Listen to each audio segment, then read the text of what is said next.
Let your eyes grow heavy as we drift back in time to the brutal, demanding life of a medieval knight.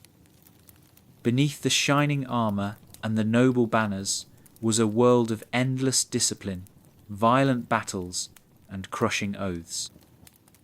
In this calming video, we explore not the romantic legends, but the harsh truths, the exhaustion, the loneliness, the burdens of loyalty and war. Close your eyes, let the slow rhythm of history soothe you, and sink into the story of a life where every victory carried a price. Boring? Maybe. Perfect for sleep?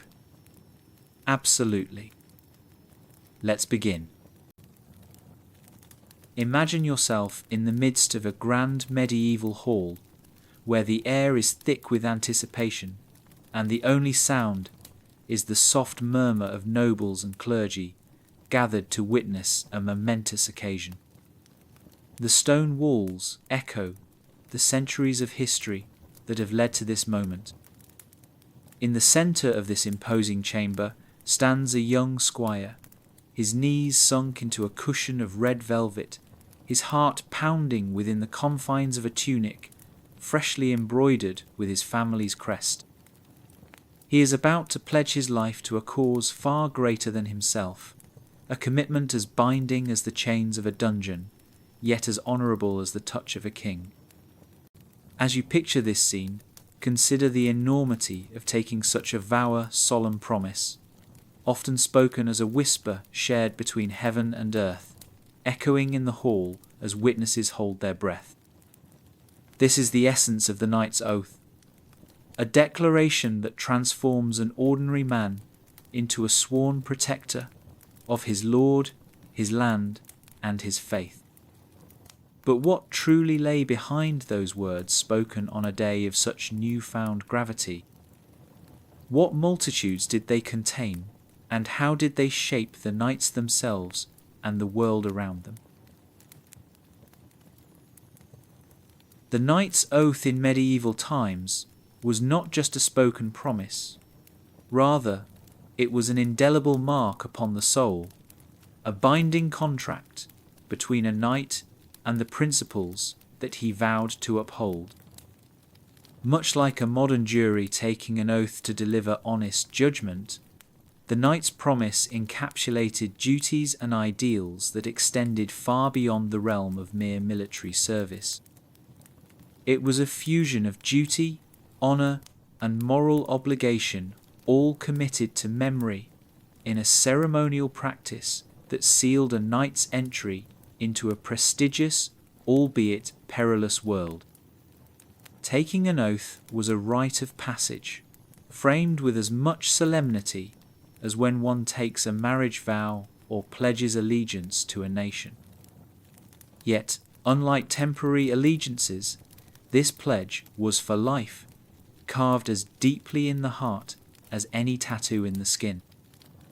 It wove loyalty to a liege lord alongside the broader responsibilities to fellow knights, vassals, the church, and the overarching principles of chivalry.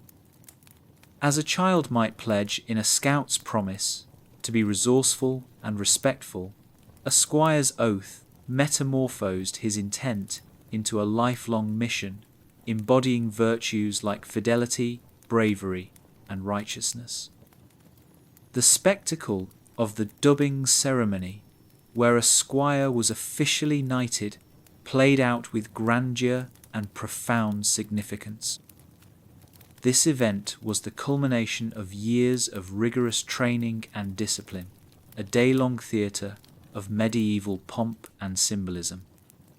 Picture the ritualistic washing away of past sins in a purifying bath, the dressing of a new knight in white robes, alluding to his rebirth as a paragon of virtue, or the symbolic investiture of arms that represented his readiness to mete out justice and protection. With witnessed vows and solemn prayers for fortitude and valour, the transition from squire to knight was a sacred transformation. A king or noble lord often administered the oath, culminating in delivering the accolade, a gentle blow to the neck or shoulder, symbolizing the final acceptance into knighthood. It was a tradition steeped in both religious overtones and secular responsibilities, drawing parallels to contemporary ceremonies such as military commissions or the swearing in of public officials. The awe of this ceremony was not merely in its rhythmic precision, but in what it stood for, a tangible testament to the feudal bonds that knit medieval society. The oath, whilst taken individually, reverberated across a larger social tapestry where knighthood was emblematic of noble heritage and revered duty. At the heart of the knight's oath were layers of expectation and honour. The language of these promises was rich with allusions to God, loyalty, and the sacrosanct values of bravura and generosity. The knight committed to defending the weak, elevating honesty, and championing justice, along with pledging allegiance to liege sects and sovereigns. Such promises were vital in a landscape rife with marauding invaders and internal strife, guiding the ethical compass amid chaos. Much like the oaths sworn today by leaders and professionals who abide by ethical codes in legal, medical, or governance fields, these medieval oaths rallied people towards a common cause.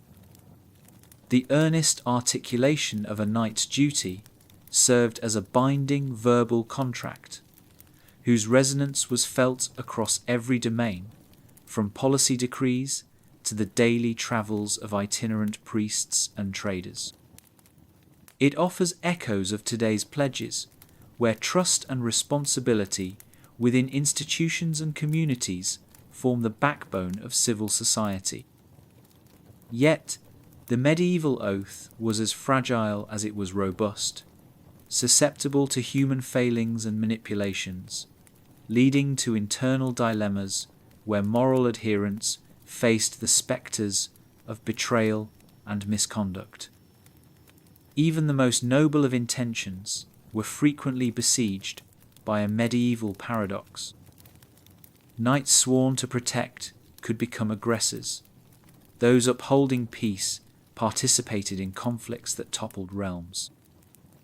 This paradox is much like modern dilemmas faced by those who, while promoting peace, navigate the grey spaces of ethical judgment amid warfare and politics. The knight's oath thus carried an enduring paradox: to live by the sword for peace. The moral relativism of this oath finds semblance in today's international treaties, where peace promises often coalesce with force. The paradox extended to the fraught dynamics within feudal structures, where a knight's loyalty to one lord could embroil him against another. As stewards of both war and peace, knights operated within a web of alliances and enmities, challenging the clear-cut boundaries of friend versus foe. This tension invites reflection on the enduring complexities of leadership and allegiance, whether within historical kingdoms or present-day corporations, and renders questions about the viability of such oaths in turbulent times. It poses a challenge to the very idea of unwavering allegiances, shaking the formidable ground of what knight-sand we consider central to the social contract. Despite the fractures and ironies within the knight's oath, its implications transcended its time, illustrating lessons that resonate now as boldly as they did then. Oaths were the constructs upon which integrity thrived, a commitment to holding oneself accountable to ideals aspirationally beyond reproach. This sustaining ethos laid the groundwork for high-stakes responsibility and leadership, where the welfare of many depended on the stout heart of a few. By examining the vows of chivalry, we uncover the roots of principles guiding contemporary professionals, guided by codes of conduct, from diplomacy to boardrooms. But beyond professional disciplines, they delve into the personal sphere, where human dignity and fidelity flourish. While the oath underlined a communal fabric, the individual knight within it continually navigated a complex moral ecosystem of loyalty amidst ambition. The cultural heritage of the knight's oath left an indelible mark, much like indelible ink on parchment, whose legacy writes and rewrites narratives of heroism, accountability, and moral fortitude. In their indomitable spirit, knights evoke enduring aspirations for justice and nobility that exist within the quiet soul of humanity, poised to rise with each generation amid life's turbulent ebb and flow. Segment expansion, training and discipline. Every morning at the crack of dawn, before the sun had fully risen to banish the dew from the grass, young squires would already be engaged in their daily routines. The life of a squire was one of constant preparation, ceaselessly intense and steeped in traditions passed down through generations.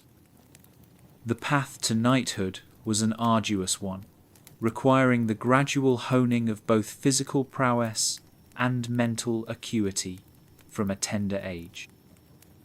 Beginning around 7 years old, boys of noble birth were sent away from their families to serve as pages in a noble household. There, they learned the basics of courtly manners and the rudiments of literacy, while also gaining exposure to the martial world they eventually hoped to join. The training was as much about understanding weapons and tactics as it was about learning to carry oneself with the dignity and poise expected of future knights. As they grew older, the transition from page to squire marked a significant increase in responsibilities, shifting their focus more directly towards the martial arts. Under the watchful eye of an experienced knight, squires were bound by duty to serve and learn, often accompanying their masters into battle to gain first-hand experience of warfare's harrowing realities. The training of a squire was rigorous and multifaceted, combining the philosophy of chivalry with hard-edged practicality. Each day was strategically structured to cover a relentless schedule designed to mould the young aspirant into a paragon of knightly virtues. They were expected to master combat skills, riding techniques, and weaponry, each lesser craft and more an extension of themselves. Just as a musician practices their scales or an athlete their drills, the squire engaged in repetitive exercises until muscle memory could guide their actions with precision in the heat of battle. Swordplay, archery, and jousting were the core of their regimen, further supplemented by wrestling and grappling, which honed both strength and dexterity. Training introduced them to the complex hierarchy of medieval warfare, teaching them the strategic mind along with the art of command. Yet, beyond physical acuity, the discipline aspect conveyed an inner strength, perseverance, and readiness for the future burdens of knighthood. This heady combination of skill and humility served to reinforce lessons in loyalty and service qualities that would define their roles in the broader currents of medieval society and feudal obligations. Living under the tutelage of an experienced knight, a squire learned the invaluable significance of trust, respect, and camaraderie. The relationship between a knight and his squire was one of profound mentorship, echoing modern apprenticeships where expertise, tacit knowledge, and wisdom were passed down through generations. This bond was cemented in the trials they shared, shaping the young squire's character as they absorbed the tacit code of conduct revered within the knightly order. The presence of a mentor offered a guiding light amid the intense rigours of training, instructing not just in the arts of war, but also in upholding moral and ethical standards. Through meticulous observation and shared experience, squires witnessed the embodiment of chivalric ideals in real time, learning lessons of courage and honour firsthand.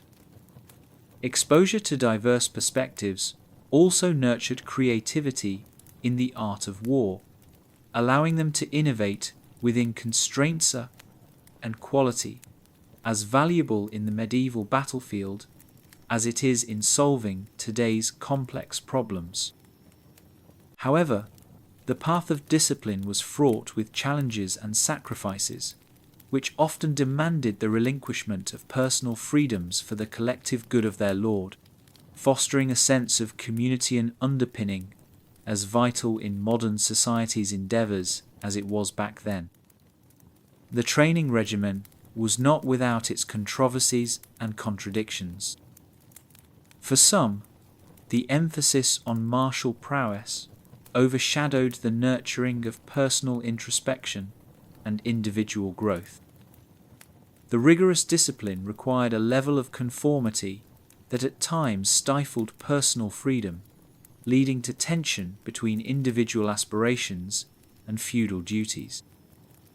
Whereas the physical exercises crafted formidable warriors, there remained questions about the balance between martial exploits and moral rectitude. The focus on external accomplishments sometimes risked eclipsing nurturing of the internal virtues in which the meaning of chivalry was deeply rooted. Additionally, a squire's life was one of sacrifice, often spent far from family, friends, and familiar comforts. The constant pressure to conform to the high expectations of society both inspired excellence and bred resentment. This introduced a paradox wherein the crafting of a perfect knight required at times quelling the very individuality that could lead to innovation. Questions of free agency and personal fulfillment lay beneath the seemingly stoic surface of their obedience, reflecting larger societal debates that resonate to this day about the cost of social cohesion versus personal autonomy. Despite these tensions, the demanding path of training and discipline mastered by knights has left a legacy of indelible lessons in leadership and resilience. The overarching framework built through years of rigorous indoctrination strengthened young nobles not only for the fields of combat but for life's challenges at large. They emerged from their trials not merely as warriors but as symbols of hope, leadership, and justice.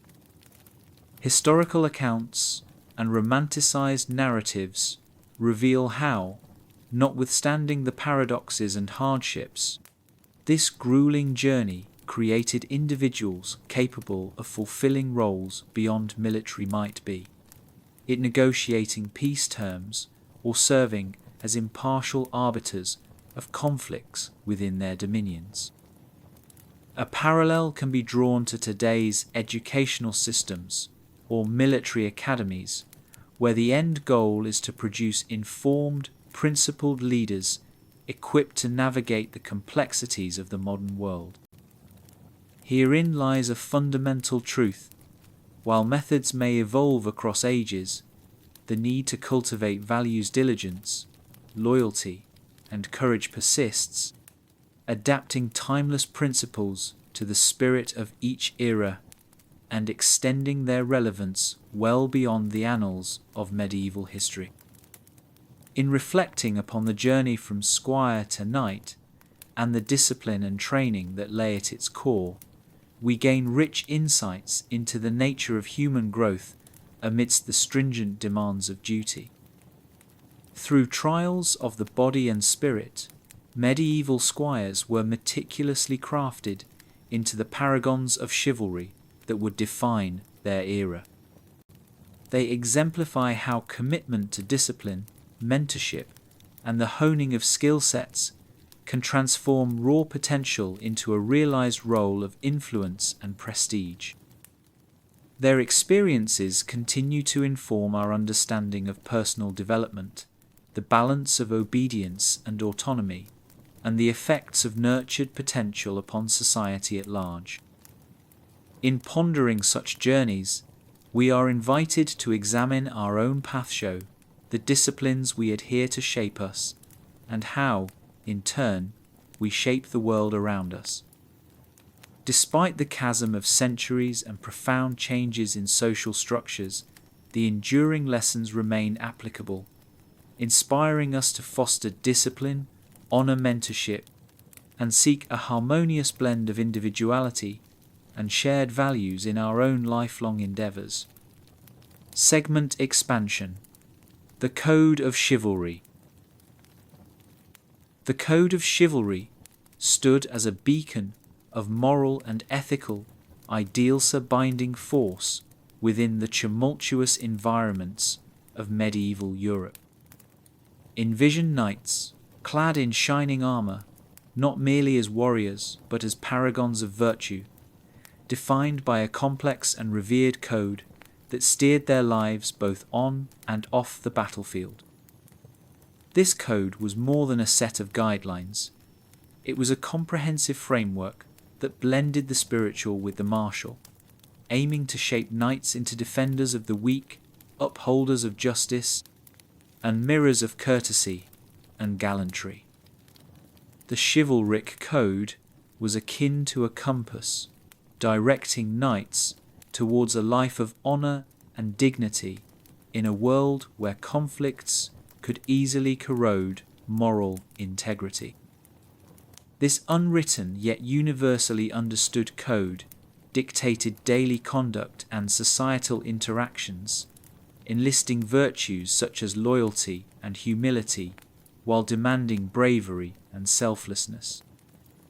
It served as the ethical bulwark against the chaotic vicissitudes of war, providing a semblance of order and sanctity amid the brutal contestations of medieval life. In many ways, the Code of Chivalry set the philosophical groundwork for later notions of gentlemanly conduct and civilized behavior, bridging ideals from the past with aspirations for the future. The layers of the chivalric code were intricate and multifaceted, encompassing qualities that reached far beyond mere valiance in warfare. Central to the code was the ethos of loyalty, both to one's lord and to God. In an age where fealty was communal currency, a knight's word was his bonden unbreakable promise to support his liege, even in the face of potential ruin. This unwavering loyalty mirrored modern contractual obligations, yet transcended them through its deeply personal and spiritual dimensions.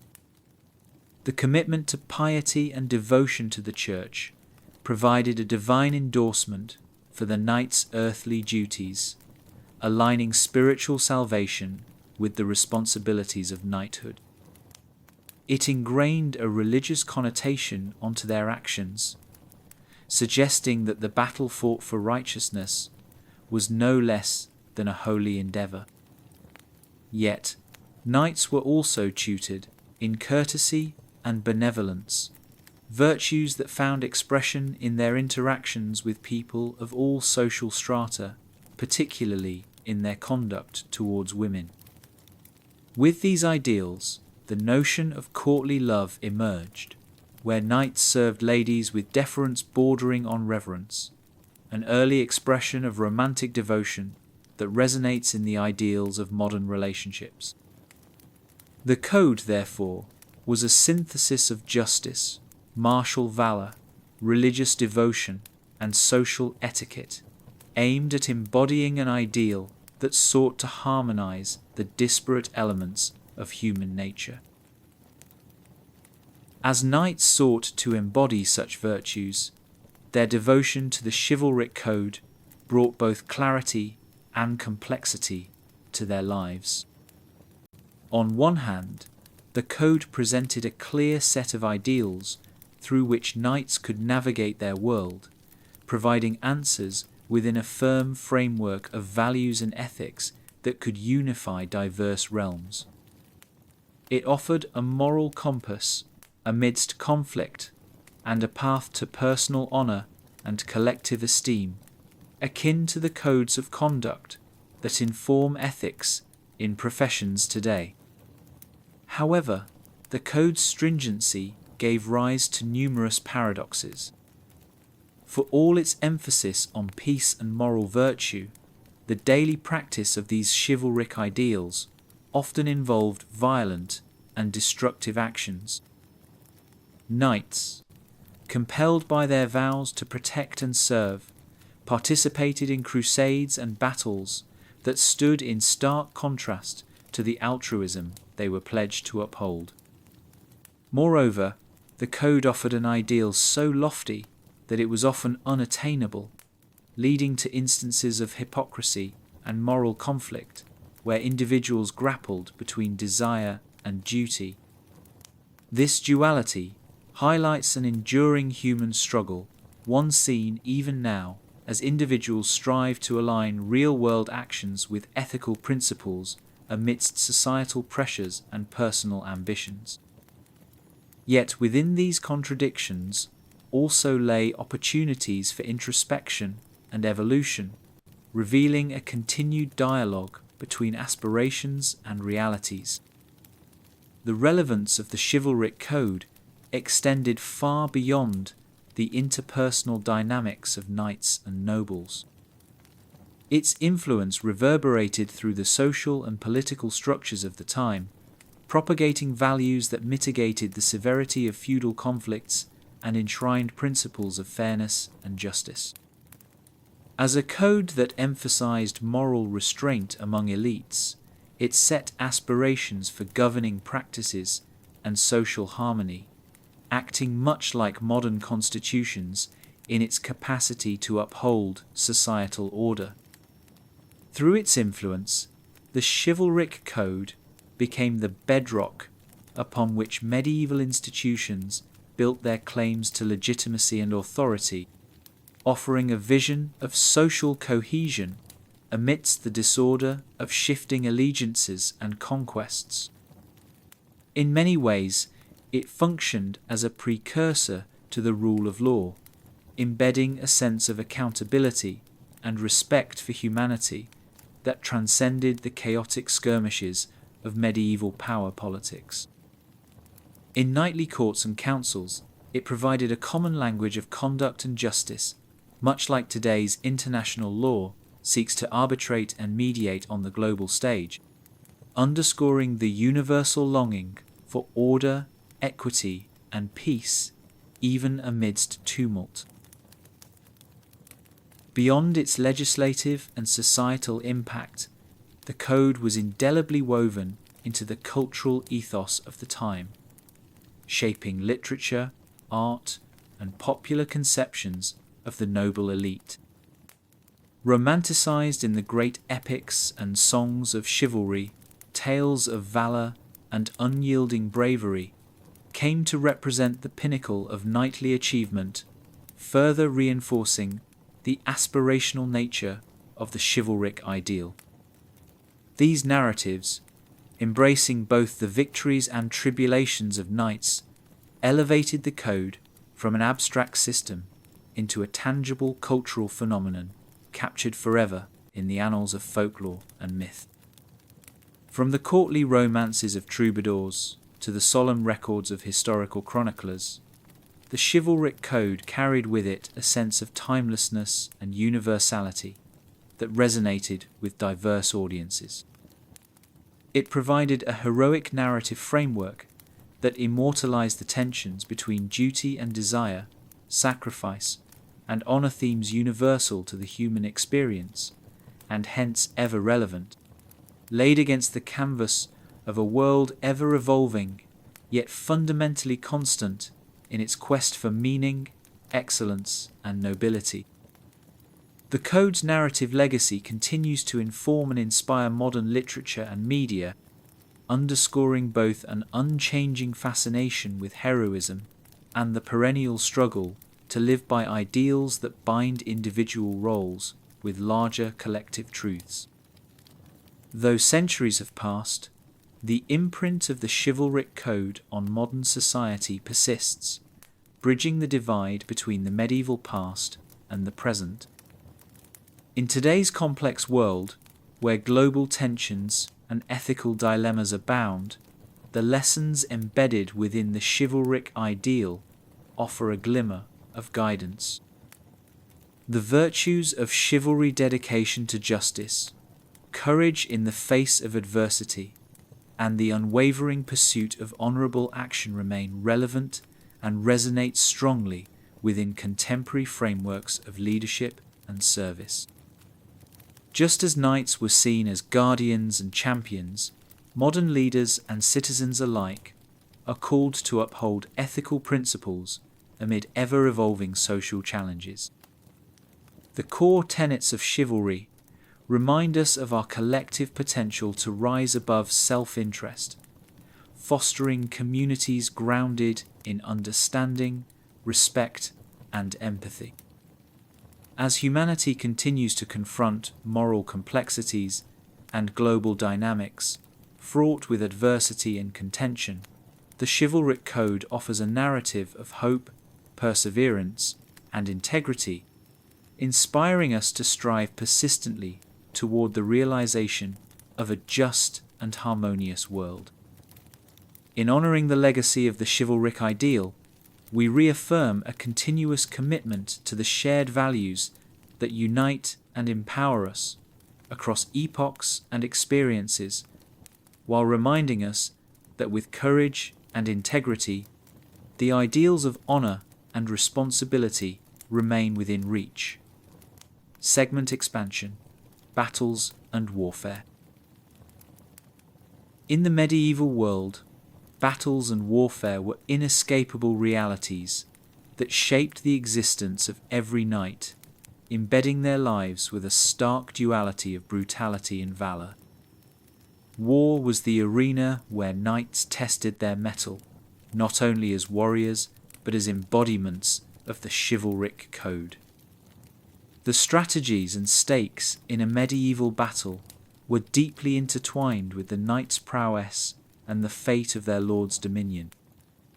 The battlefield was a crucible of chaos, where opposing forces clashed with raw intensity, the air thick with the clang of steel and cries of combatants. Knights were at the heart of these tumultuous encounters, riding at the forefront in gleaming armor that signified both status and protection. They were expected to demonstrate exceptional courage and strategic insight, skills honed over years of rigorous training and discipline. A knight's role was multifaceted. They were tactical leaders, inspiring allies, and striking terror into enemies, while also serving as symbols of their lord's power and legitimacy. The life and death nature of these engagements tested the knight's adherence to the chivalric code, presenting stark choices between honor and survival, loyalty and pragmatism, a microcosm of the broader existential dilemmas they navigated throughout their lives. The nature of medieval battles demanded not only personal bravery, but also intricate strategies and tactical acumen. Preparing for war was a meticulous process, requiring coordinated logistics, the assembly of troops, and careful deliberation over terrain and timing. Knights were instrumental in these preparations, often advising their lords and helping to orchestrate the placement and movement of forces. As seasoned warriors, they understood the critical importance of formations and the use of cavalry charges to break enemy lines or protect their own. The deployment of archers and infantry complemented the knights and required seamless integration into the broader strategies designed to outmaneuver and overwhelm opponents. The psychological elements of warfare deception, surprise, and morale were also pivotal, with knights playing key roles in both emboldening their own forces and intimidating those they opposed. The clashing of armies upon the fields was less a haphazard brawl than a deadly dance of tactics and counter-strategies, with knights choreographing movements designed to exploit weaknesses and capitalize on strengths. Such engagements were grueling and unpredictable, often ending in a tangled tableau of glory and loss, testing the limits of physical endurance and moral resolve. Despite the seemingly unrelenting savagery, knights approached war as a vocation, integral to their identity and societal role. Armed combat was seen as a legitimate contradiction to peaceful ideals, a necessary, albeit regrettable pursuit to achieve broader objectives such as territorial control, securing trade routes, or resolving dynastic disputes. Justified by necessity and sanctioned by their oaths, knights often found themselves enmeshed in conflicts where the lines between aggressor and defender blurred. Crusades, jousts, and local skirmishes were sanctioned arenas where knights exercised their martial prowess in service to causes perceived as righteous or mandated by their liege lords. Within this framework, battle became more than mere violence. It was a context for demonstrating valor, earning honor, and exacting justice as dictated by the rigid hierarchies of feudal society. Warfare was romanticized and codified within the ethos of chivalry. Narratives of knights exhibiting extraordinary gallantry and sacrifice became staples of medieval lore and chronicle, underscoring the paradox of finding nobility in the very chaos and destruction they were sworn to mitigate. However, the consequences of medieval battles extended beyond the immediacy of bloodshed and valor, shaping societies at all levels. The outcomes of key battles were often decisive events, with far-reaching implications, altering the balance of power, influencing the stability of regions, and impacting the lives of commoners and nobility alike. The death of a single noble knight could shift allegiances, spark feuds, or even incite civil conflict, changing the trajectories of kingdoms. Catastrophic losses, or triumphant victories in battle, carried not only physical ramifications, but also profound psychological impacts that resonated through subsequent generations. For the common people, war was a harbinger of change sometimes, bringing freedom from oppressive rule, but just as likely ushering in new hardships or foreign domination. The destruction of crops, homes, and livelihoods also accompanied military campaigns, leaving scars on the land and its inhabitants long after the knights had moved on. The spoils of war, while enriching the victors, came with dire human Costa duality that underscored the cycle of feudal strife and restitution in which medieval lives were so deeply enmeshed, a world of bitter lessons and stoic endurance. Amidst the smoke and clamour of medieval warfare emerged enduring legends of heroism that echoed through time, transcending the era's intrinsic brutality and offering glimpses into the complex psychology of honour and fame. The heroic exploits of knights became fodder for bards and chroniclers, crafting tales that not only glorified martial prowess, but also imparted moral teachings reflective of societal values. In these stories, knights achieved immortality as archetypes of bravery and resolve, paragons of virtues who interpreted the chivalric code through deeds rather than words. Figures like the legendary Lancelot or the charismatic Richard the Lionheart transcended their mortal limitations through narratives that immortalized their courage and strategic genius. These legends persisted because they spoke to universal themes of courage, sacrifice, and the quest for glory that resonated across cultures and epochs. While these narratives romanticized the battlefield, they also prompted critical reflection on the nature of heroism and the costs of conflict, offering historical touchstones that structure our understanding of leadership and valor. Today, the knight's enduring legacy in popular culture serves as a testament to the timeless allure of battle's struggle, synthesis of human capacity for selflessness and its darker proclivities towards conquest. In retrospect, the rituals and realities of medieval warfare offer profound insights into the fractious dynamics of human society, vivid tapestry of courage and conflict, loyalty and ambition. Knights navigated the dual demands of duty and honor within an arduous framework of feudal loyalty and military responsibility, transforming war into an entrenched yet paradoxical element of their existential tapestry. These historical paradigms continue to influence modern interpretations of warfare and leadership, highlighting enduring themes of sacrifice and perseverance, moral integrity, and the weight of command. In an age where the past's martial glories are scrutinized alongside their devastating impacts, the lessons embedded within these historic contests remain seminal, encouraging contemporary reflection on the ethics of warfare and the nuanced complexities of duty.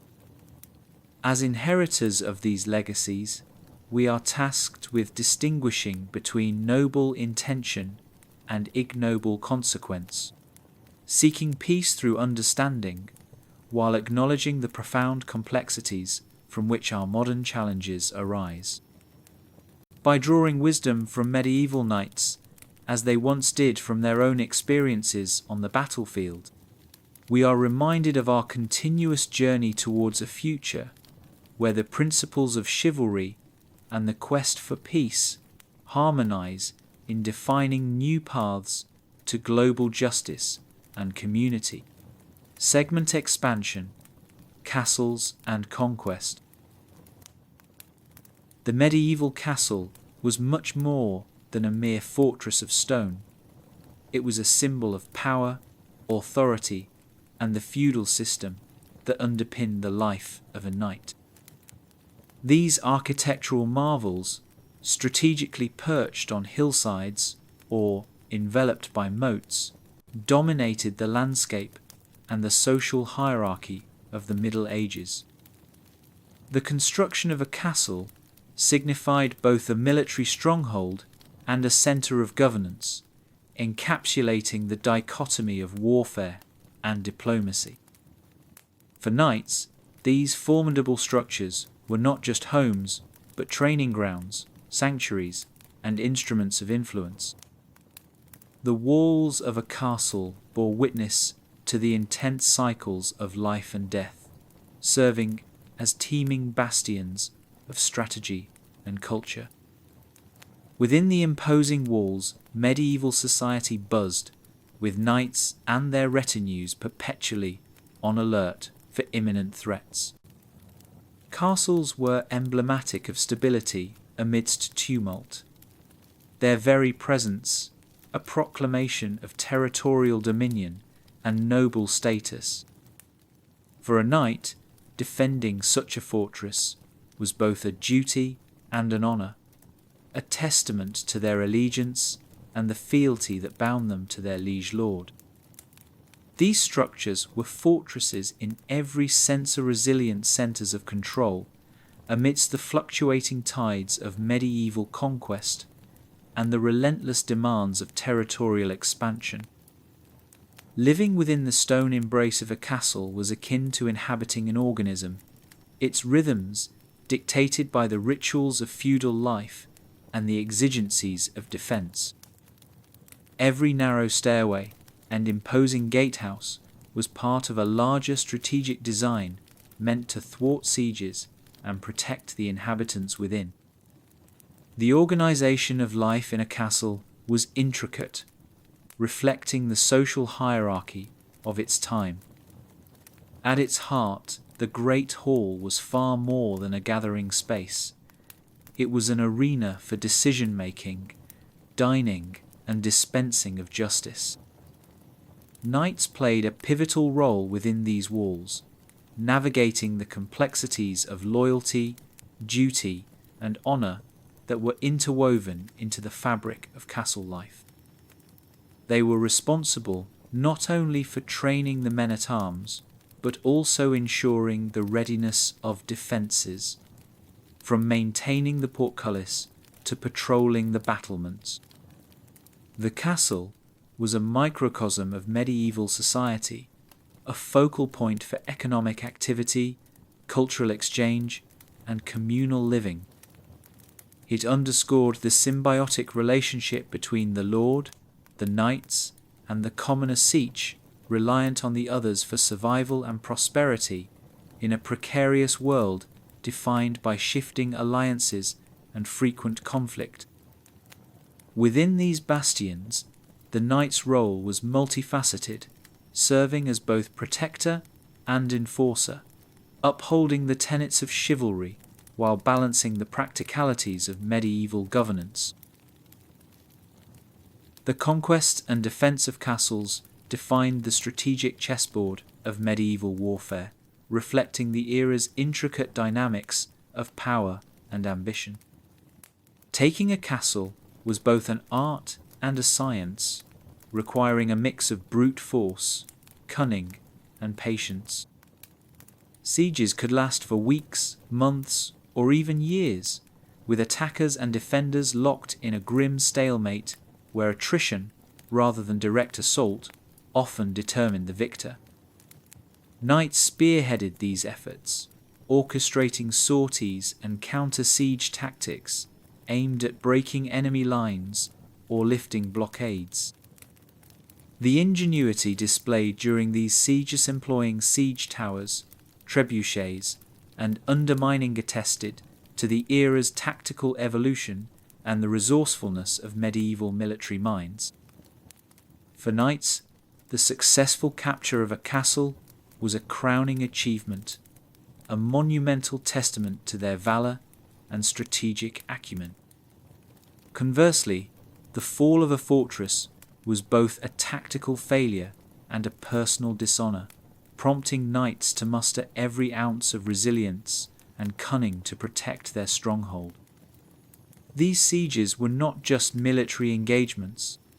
They were endurance trials that tested the limits of human ingenuity and highlighted the tenuous balance between conquest and preservation in a landscape where might and right shared an inextricably linked narrative. At the heart of the castle's allure was not just its military might, but its embodiment of feudal power structures and social order. The lord's residence, amid such stone grandeur, represented both temporal power and divine right, extending influence far beyond its immediate vicinity.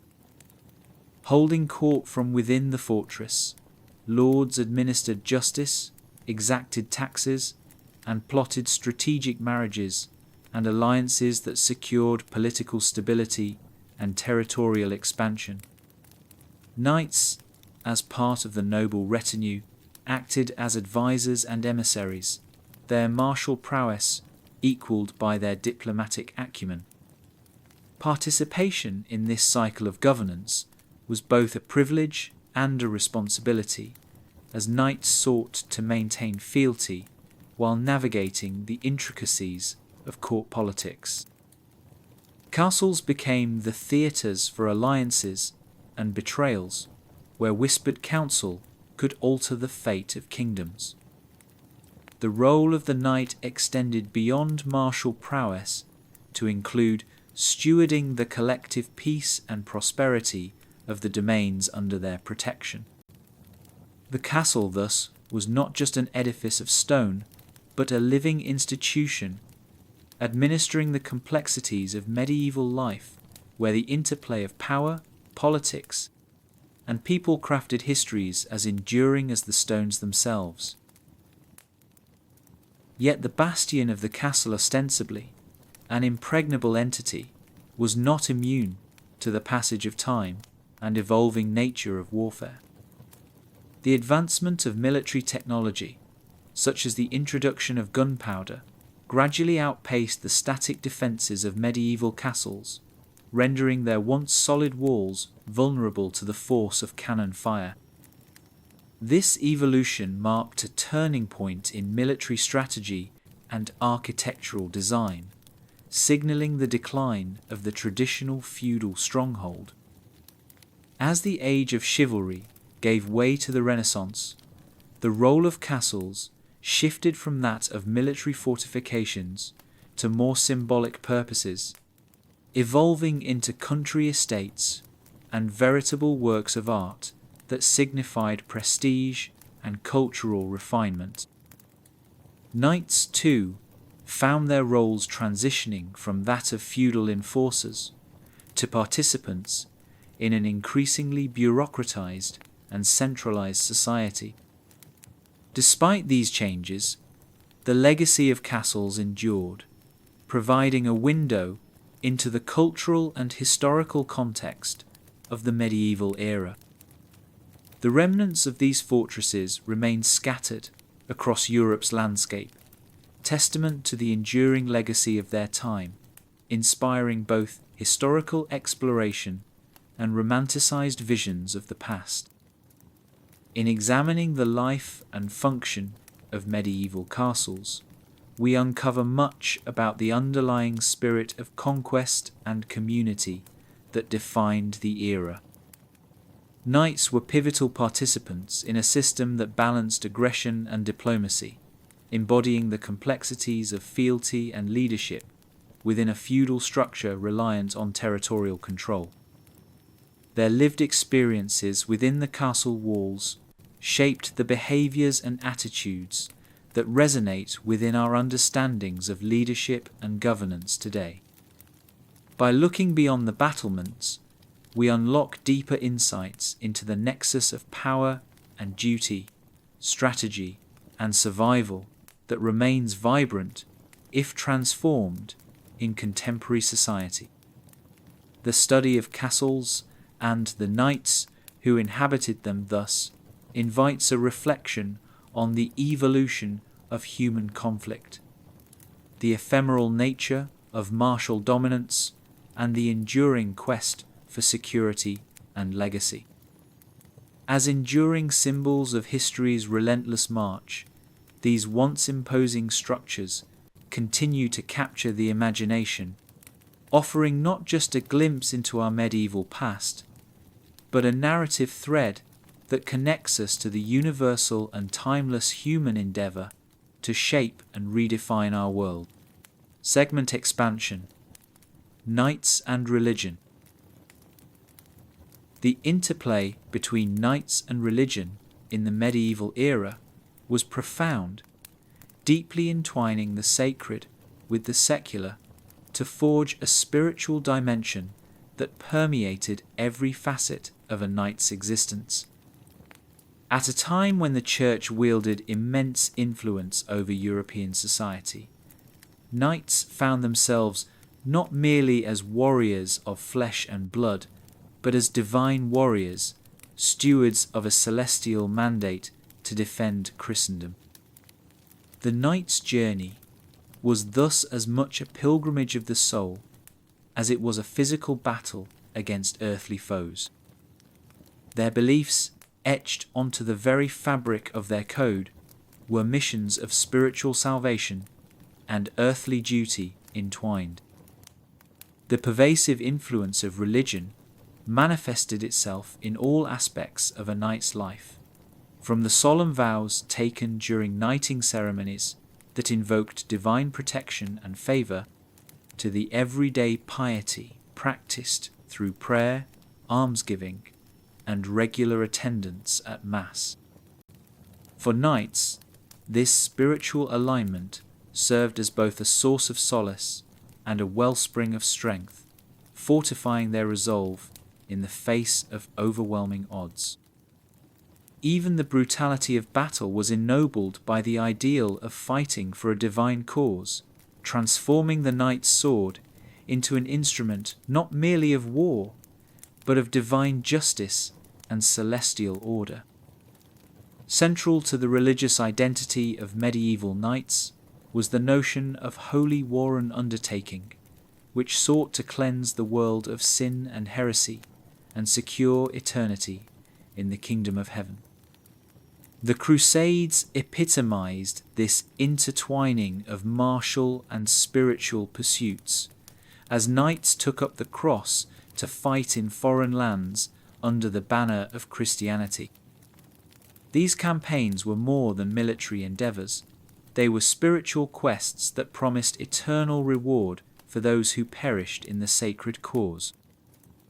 The Church, through its powerful rhetoric and promises of absolution, bolstered the knightly resolve, transforming battles into acts of piety. The notion of the Crusader knight became synonymous with the apex of chivalric duty, where earthly sacrifice mirrored the passion of martyrdom and the bloodshed was sanctified by divine cause. Yet within such zeal lay contradictions, as the exaltation of religious fervour often collided with the realities of war's savagery, challenging knights to reconcile their ideals with the often brutal acts committed in pursuit of a higher aim. In this context, knights grappled with moral complexities that questioned the essence of their devotion, navigating tensions between the pursuit of holy ideals and the harsh exigencies of conflict, producing an enduring discourse on faith, ambition, and the ethics of power. Additionally, medieval knights were patrons and protectors of the Church, ensuring the protection of monastic lands and contributing to the construction and endowment of religious institutions. Through active participation in religious life and the fostering of monastic communities, knights exemplified an intricate interdependence. They sought spiritual guidance from clerical leaders while endowing the Church with wealth acquired through war and conquest, hoping thereby to secure their own spiritual legacy. This symbiotic relationship further cemented the Church's position within the social and political framework, providing spiritual justification for the militaristic endeavours of the time. The Church, in turn, blessed and legitimized the knight's actions, intertwining religious doctrine with feudal politics to reinforce the tightly woven fabric of medieval society. The lavish patronage of the Church became a status symbol among the nobility, with many knights aspiring to establish chantries or sponsor religious guilds as acts of piety that would ensure perpetual prayers for their souls. Thus, through a combination of faith and fealty, knights became both custodians of spiritual traditions and active participants in the sacred theatre of medieval life, linking religious devotion with tangible acts of legacy and memorialization. Yet, the intersection of knighthood and religion was not without its challenges and controversies. As fervent adherents of Christianity, knights were often caught in the crossfire of ideological and doctrinal disputes that fractured Christendom. The schisms and theological debates of the medieval Church often posed a challenge to the religious convictions of knights, requiring them to navigate the complex waters of orthodoxy and reform. Their sworn duty to uphold religious values required discernment and fidelity to church teachings, even as they encountered heresies, differing sects, and political machinations that threatened to compromise their spiritual integrity. The Church's alignment with temporal power also exposed knights to criticisms of hypocrisy, particularly when religious dogma appeared to serve political interests over spiritual truths. Moreover, the secularization of religious ideals became evident as the wealth and power of religious institutions grew, leading to conflicts that questioned the virtue and purity of religious motivations. These internal tensions often propelled knights to embrace a personal spirituality that transcended institutional Christianity, fostering an inner piety that guided their actions and informed their morality, reflection of the timeless human quest for deeper spiritual connection beyond organized religion's confines. Despite these challenges, the legacy of knights intertwined with religion endures, offering narratives steeped in a rich tapestry of faith, courage, and moral complexity. Modern perceptions of knights are heavily influenced by this integration of religious virtue with chivalric ideals, portraying them as venerable defenders of faith and honor. Their experiences illuminate the enduring struggle to balance fanatical zeal with grounded ethical responsibility, a challenge mirrored in our contemporary dialogues on the intersection of faith and public duty. The emphasis on religious devotion within the knightly code speaks to broader themes of fidelity, sacrifice, and redemption that resonate through the ages' principles that continue to inform the contemporary ethos of service and leadership. Knight's legacy invites reflection on the transformative potential of religious conviction unified with ethical action, a paradigm echoed through the lives of countless individuals who seek to align spiritual beliefs with worldly commitments. In this quest, the knight's storied life remains a potent allegory of the confluence between the sacred and the secular, illustrating that while the path of divine-inspired knighthood is fraught with trials and contradictions, it is also illuminated by the enduring light of faith and an unwavering commitment to ideals greater than oneself. In examining the profound connection between knights and religion, we gain a deeper appreciation for the spiritual dimensions that enriched and complicated their lives, culminating in a multifaceted legacy that lasts to this day. The values championed by knights transcend their historical era, inviting contemporary society to engage with themes of faith, morality, and the pursuit of greatness, regardless of the setting or century. The spiritual undertones that underscored a knight's existence offer a timeless lens through which we can explore the harmonies and discordances inherent in human endeavors, challenging us to forge new narratives where courage, honor, and faith continue to dance a complex and enduring waltz. In this light, the medieval knight, once a champion of faith and a bearer of the sword, remains an intriguing figure upon history's grand stage, evoking a narrative that calls us to ponder the complexities of righteousness, redirects our gaze toward the thoughtful reconciliation of belief and action, and challenges us to foster a legacy filled with both conviction and compassion amid an ever-unfolding human theatre. Segment expansion. The knight's social role and hierarchical structure. Within the medieval social hierarchy, knights occupied a unique and pivotal position, meshing martial prowess with the intricate web of feudal allegiances and societal roles. They were not mere foot soldiers. They served as the connecting tissue between lords and peasants, embodying the ideals of chivalry while enforcing the fabric of feudalism. The life of a knight was one of duty, not only to their lords, but also to the broader estate of Christendom itself. As vassals, knights were bound by oaths of fealty to their liege lords, pledging to protect the lands and uphold the honour of their sovereign, which was often affirmed through ceremonies steeped in tradition and solemnity. This relationship was reciprocal. In exchange for their martial service, knights were granted fiefs parcels of land that allowed them to sustain themselves and their retinues, thereby integrating them into the landownership elite and cementing their status as minor nobility.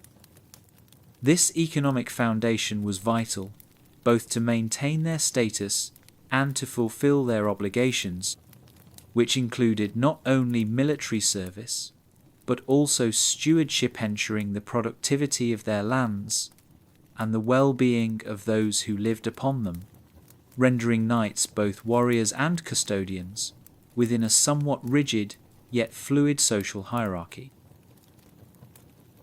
The role of the knight extended itself into spaces of governance and community leadership, reflecting a complex fusion of martial responsibility and civilian oversight. Knights were often called to attend their lord's court, participating in councils where major decisions regarding war, law, and politics were deliberated. Within these roles, knights acted as advisors, applying their battlefield experience to matters of strategy and diplomacy. Their authority in local jurisdictions often saw them presiding over manorial courts, where they executed justice and managed disputes among vassals and tenants. A medieval parallel to today's local governance mingled with law enforcement. With their dual function as enforcers of feudal rule and maintainers of justice, knights stood as living embodiments of the social contract that governed medieval life. Ensuring stability within their regions required balancing martial valor with measured stewardship, nurturing a civil order that leaned heavily on reciprocal relationships of protection and service. This role underscored the knight's transformative presence beyond the battleground, one where the ideals of fairness and law had to coincide with personal loyalties and the often unpredictable nature of medieval polity. The knight's influence as both a social leader and a cultural icon illuminated the beliefs, values, and aspirations of their era. As the realm's exemplar of virtue, courtesy, and humility, knights were expected to uphold religious ideals and the chivalric code, engaging in acts of charity and community service that modeled the moral aspirations of their time. Participation in tournaments and social gatherings provided an arena where knights displayed their skills and valor, reinforcing social cohesion through demonstrations of prowess and pageantry. These events were not only matters of personal honor, but occasions that fortified communal bonds and reified the societal order. Tournaments, in particular, transcended their martial origins, evolving into festivals that brought together people from various strata, creating opportunities for cultural exchange across the rigid divides of class. The knight, through pages and ballads, became romanticized, a vessel carrying the weight of idealized virtues across generational lines, eventually influencing the creation of modern archetypes of heroism and nobility Their deeds and misdeeds, often immortalized by troubadours, played essential roles in shaping collective memory and inspiring the continuance of chivalric ideals within contemporary moral narratives and literature. However, the station of the knight was not without its inherent contradictions and challenges. Central to their role was navigating the tension between personal ambition and the overarching responsibilities bestowed upon them by feudal ties. While loyalty and duty were exalted, knights often found themselves embroiled in political machinations and power struggles, pulled between personal advancement and unwavering fealty. The quest for prestige could at times lead them to challenge lords or enter into contentious disputes over fiefdoms, igniting feuds and contributing to the volatility of medieval politics. Such rivalry extended into the battlefield, where shared allegiance counted less than individual renown, sparking internal discord and further complicating alliances. Navigating these pressures necessitated acute political acumen and tactical savvy, prompting knights to cultivate alliances that could bolster their standing while mitigating potential enmities. This duality, balancing competitive aspirations with requisite loyalty, formed a crucible within which knights continuously reconciled their personal integrity with social expectations, reflecting timeless human struggles of power dynamics and communal belonging that persisted beyond temporal and cultural boundaries. In examining the socio-economic and cultural layers of the knight's role, one sees a microcosm of medieval society's structural and ideological complexities. The participation of knights in realms of governance and culture reinforced the stability of feudal systems, yet also exposed its fragilities, most notably the challenges of engendering genuine cohesion in a hierarchy predicated on privilege and land ownership. The knight's narrative epitomized a rich tableau of interlacing loyalty and individuality, where existential goals of fame often intersected with ethical imperatives.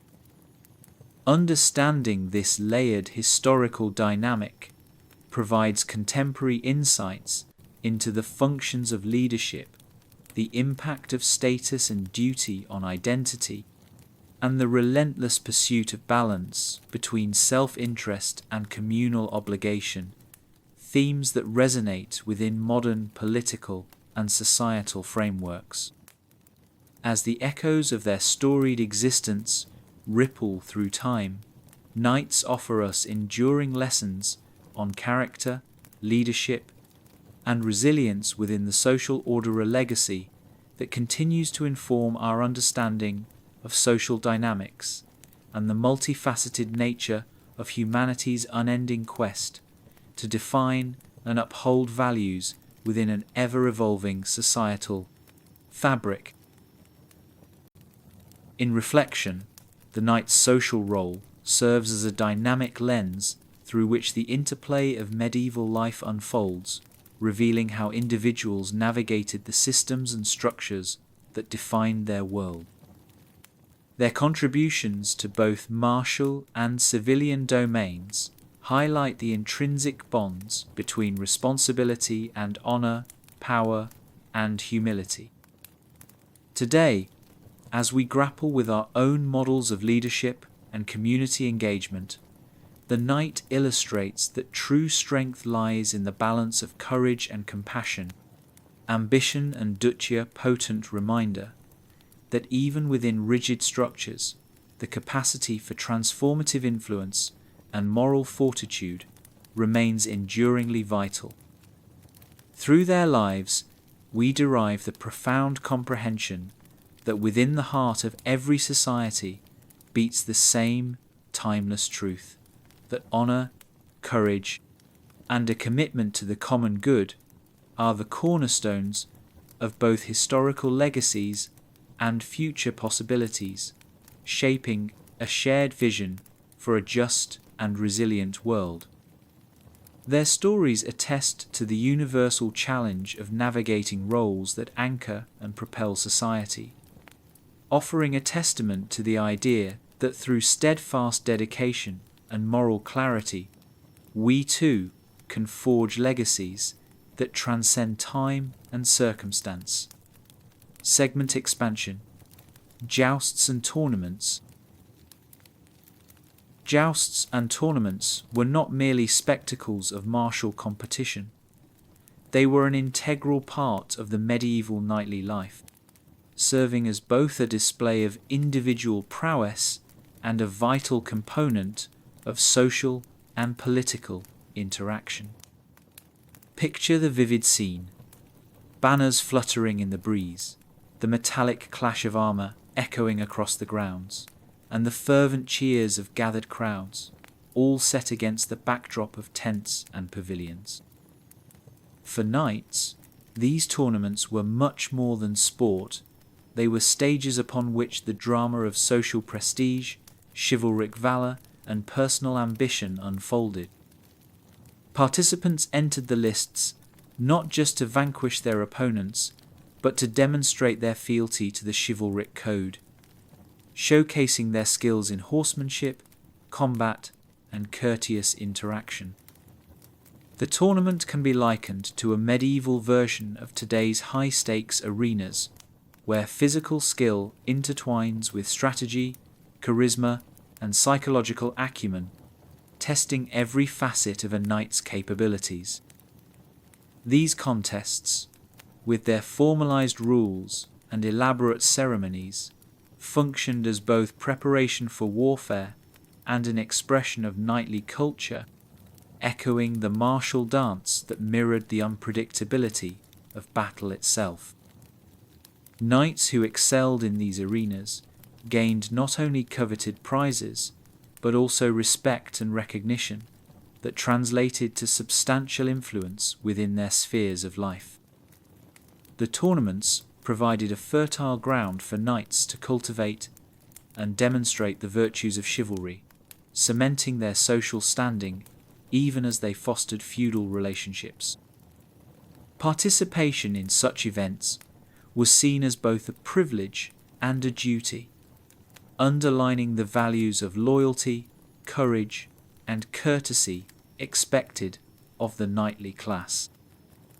When noblemen hosted tournaments, they enabled a convergence of alliances where knights could pledge fealty or forge new allegiances in the semi-controlled ecosystems that these events provided.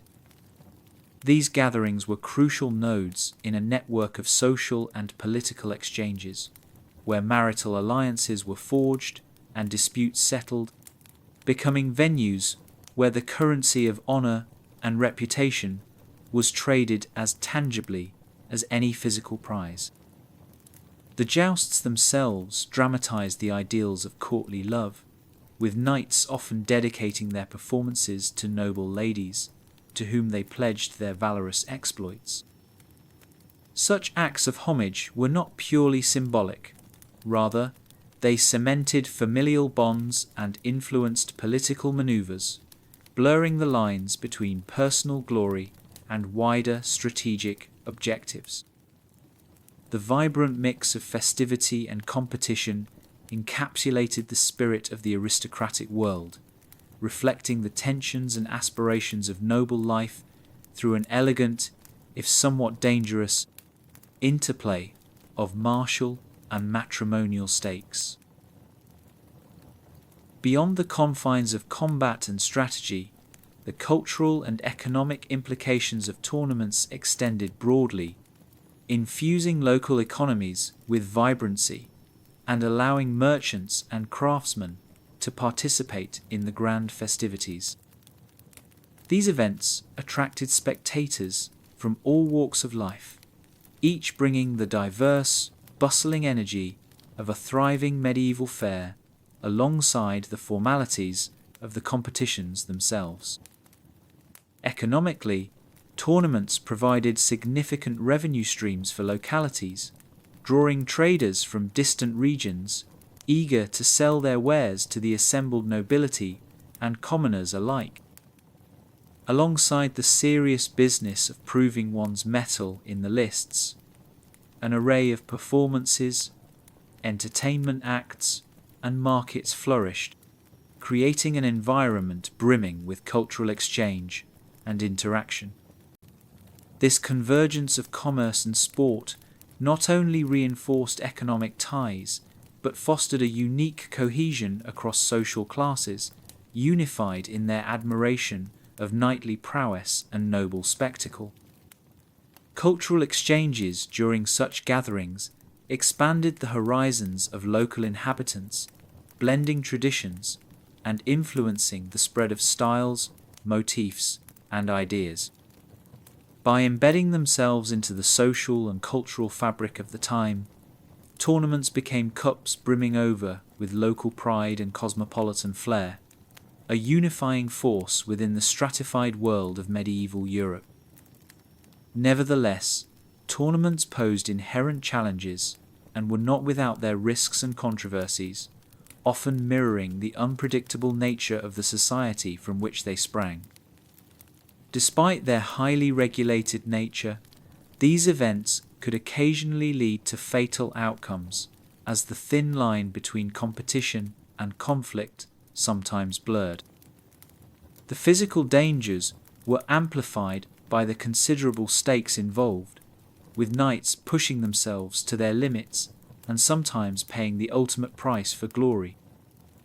Moreover, while tournaments enforced a semblance of order, they also exposed the hierarchical tensions percolating beneath the surface, sometimes serving as flashpoints for rivalries or disputes rooted in deeper political contexts.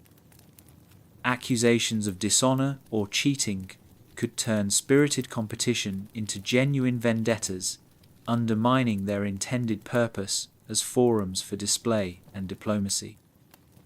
Additionally, throughout different regions and periods, authority figures such as kings and church officials exhibited varying degrees of endorsement or prohibition, wary of the disturbances such gatherings could provoke. This ambivalence toward tournaments underscores the complex dynamics of control, autonomy, and resistance, woven throughout medieval life, a balancing act between the dual demands of spectacle and propriety mirrored in today's negotiations between tradition and innovation on many societal fronts. Reflecting upon the vibrant role of jousts and tournaments in the medieval era reveals their deep-seated influence upon the fabric of knightly life, a multifaceted legacy that still captures the imagination today. These events created a stage on which knights could reaffirm their allegiance to the chivalric ideals of honor, valor, and courtesy, while simultaneously engaging with the social fabric surrounding them. The interplay of combat, feasting, social maneuvering, and cultural exchange enriched medieval culture and extended beyond the confines of the lists, broadcasting images of virtue and heroism that shaped narratives far and wide. As we ponder these spectacles, we uncover enduring lessons about performance and perception, rites of passage, and the intricate weave of personal and public identity. In every lance broken and accolade awarded, tournaments distilled the essence of knighthood's aspirational identity, a testament to the enduring human fascination with risk, reward, and recognition. The traditional energy of these historic gatherings serves as a vivid historical tableau, populating our collective memory with valorous tales and romantic ideals, while prompting us to reflect on the connective tissue between ritual, culture, competition, and community that transcends time and continues to influence our modern life and ethos. The dynamic narrative of knights participating in jousts and tournaments, as meticulously orchestrated public performances, holds a mirror to the balance of power and pageantry that defined the medieval epoch. Even today, the legacy of these grand events resonates, manifesting in the rituals of sport, ceremony, and communal celebration that echo through our contemporary cultures. In tracing this lineage, we are reminded of the timeless allure of noble pursuits and the subtle complexities of societal engagement, with each generation retelling the stories of prowess and honor in their quest for relevance and meaning. These vivid reenactments stand as monuments to the greater human quest for identity, mastery, and a tally of worthiness validated by the watchful eyes of the world. This continuous thread of chivalry underscores that amid changes in context and circumstance, our foundational desires for acknowledgement and admiration persist, reflecting an enduring spirit that remains part of our collective narrative, a shared legacy unexhausted by time and rich with insight for those willing to embrace the challenge of exploring its captivating depths. Segment expansion, Knights and the Economy. In the intricate tapestry of medieval society, the knight occupied a fundamentally economic role that extended well beyond the battlefield. At first glance, a knight might appear solely as a figure of martial auspice, yet, upon deeper examination, it becomes evident that they were deeply embedded in the economic structures that supported the medieval economy. As landholders, knights played a dual role as both warriors and stewards of economic resources, sustaining their livelihoods on the revenues generated from their fiefs. These parcels of land, granted to knights by their liege lords as compensation for military service, were the bedrock of their financial stability and social power. A knight's ability to maintain and defend his lands directly impacted his capability to fulfill his martial duties, creating a symbiotic relationship between military readiness and economic resourcefulness. The economic activities stemming from knightly domains included agriculture, livestock rearing, and even nascent forms of craft and trade, effectively making knights not only protectors, but also pivotal managers of medieval production and commerce. The efficient administration of their estates and the extraction of resources were crucial, not only to sustain themselves and their entourages, but also to provide for the peasants and serfs who worked the land, binding their economic success to the broader feudal order and contributing to societal stability and growth. Knights were responsible for overseeing the collection of taxes and rents from the peasants who lived and worked on their lands. This role placed them at the heart of feudal economics, functioning as intermediaries between the peasantry and the nobility. By ensuring the production of staple goods and the smooth running of local economies, knights acted not only as military protectors, but also as economic stabilizers, ensuring that the cycle of feudal dues was maintained and that obligations to higher lords were met. This necessitated a delicate balancing act, where knights were required to exercise their authority while also maintaining goodwill among their tenants, a task that required not only strength, but wisdom and diplomacy. Fulfilling these responsibilities secured the knights' status and income, enabling them to procure weaponry, maintain horses, and finance the training necessary for martial excellence. Yet, economic stewardship presented intrinsic challenges, necessitating skillful management to mitigate potential exploitation or unrest among the serfdom, underscoring the knight's role as both an administrator and protector within a feudal system reliant on mutual obligations and reciprocal relationships. Through these interactions, knights contributed significantly to the fabric of medieval economies, influencing the flow and transformation of wealth and resources across regions. The economic influence of knights also extended into the emerging markets and growing towns, as they often directly engaged in or facilitated trade. As the medieval economy began to diversify, knights, alongside their noble counterparts, recognized opportunities beyond traditional manorialism, gradually engaging with burgeoning urban centers and trade routes. Many knights invested in merchant ventures or entered partnerships with craftsmen, leveraging their social standing to protect trade interests or secure advantageous contracts. This participation in trade and commerce signaled a subtle but crucial shift, expanding the knight's role from a land-centric model to include more dynamic interactions with the increasingly complex webs of market economies.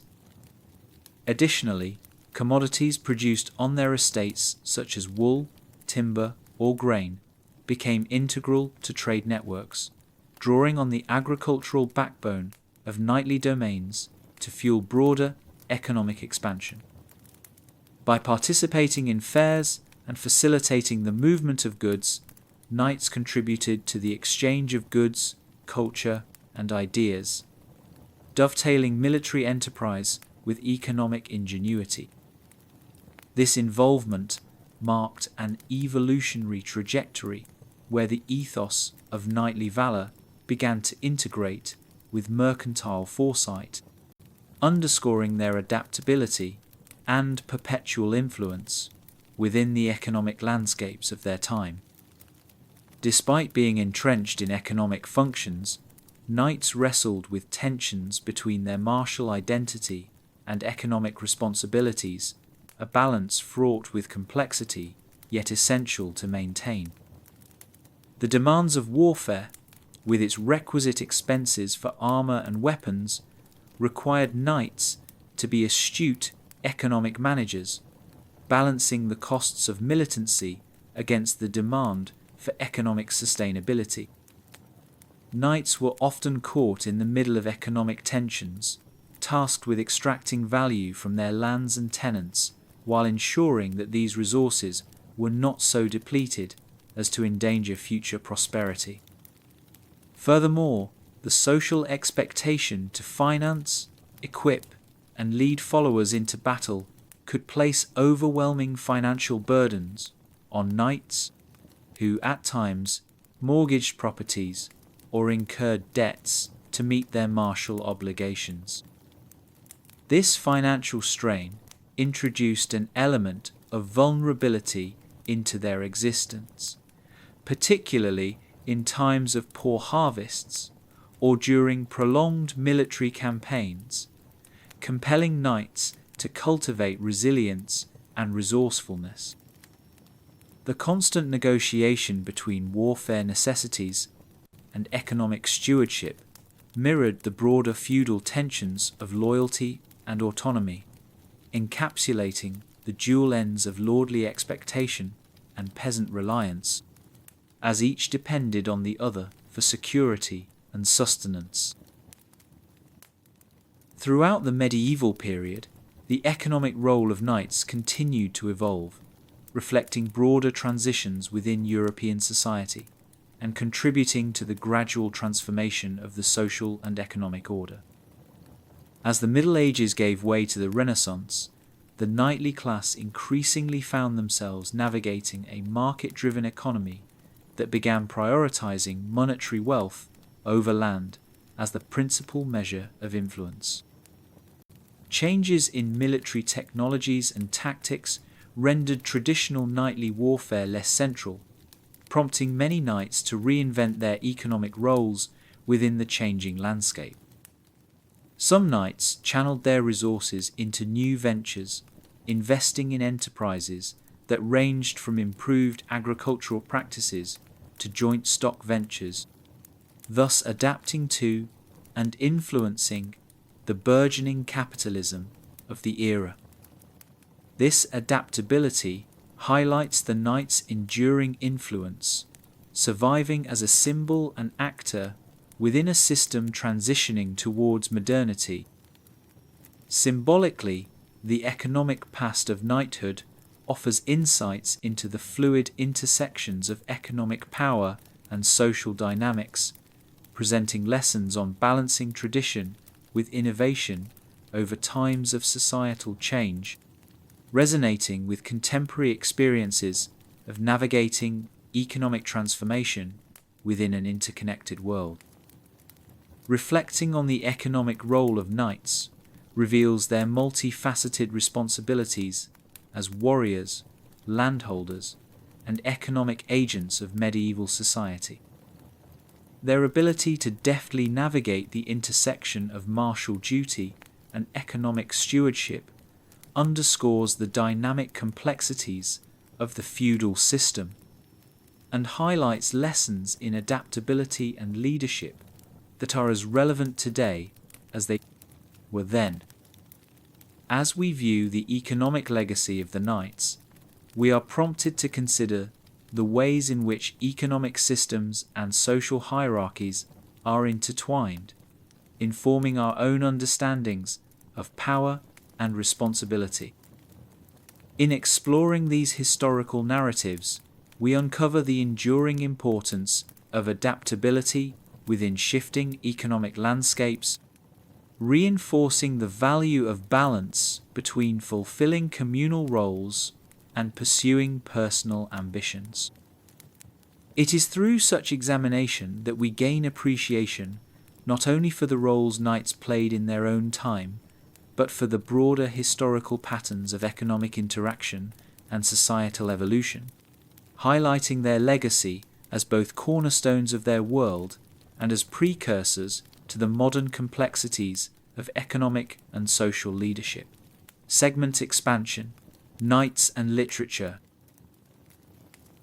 The intertwined destinies of knights and medieval literature reflect a deep and enduring legacy, as literature became both the mirror and moulder of the knightly ideal.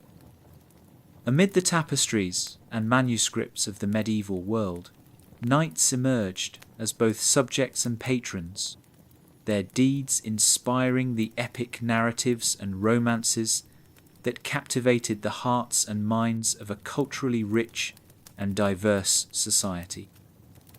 Literature offered a canvas upon which the life of a knight could be immortalized, capturing not only their valor in battle, but also their internal struggles, ethical dilemmas, and aspirations towards chivalric ideals.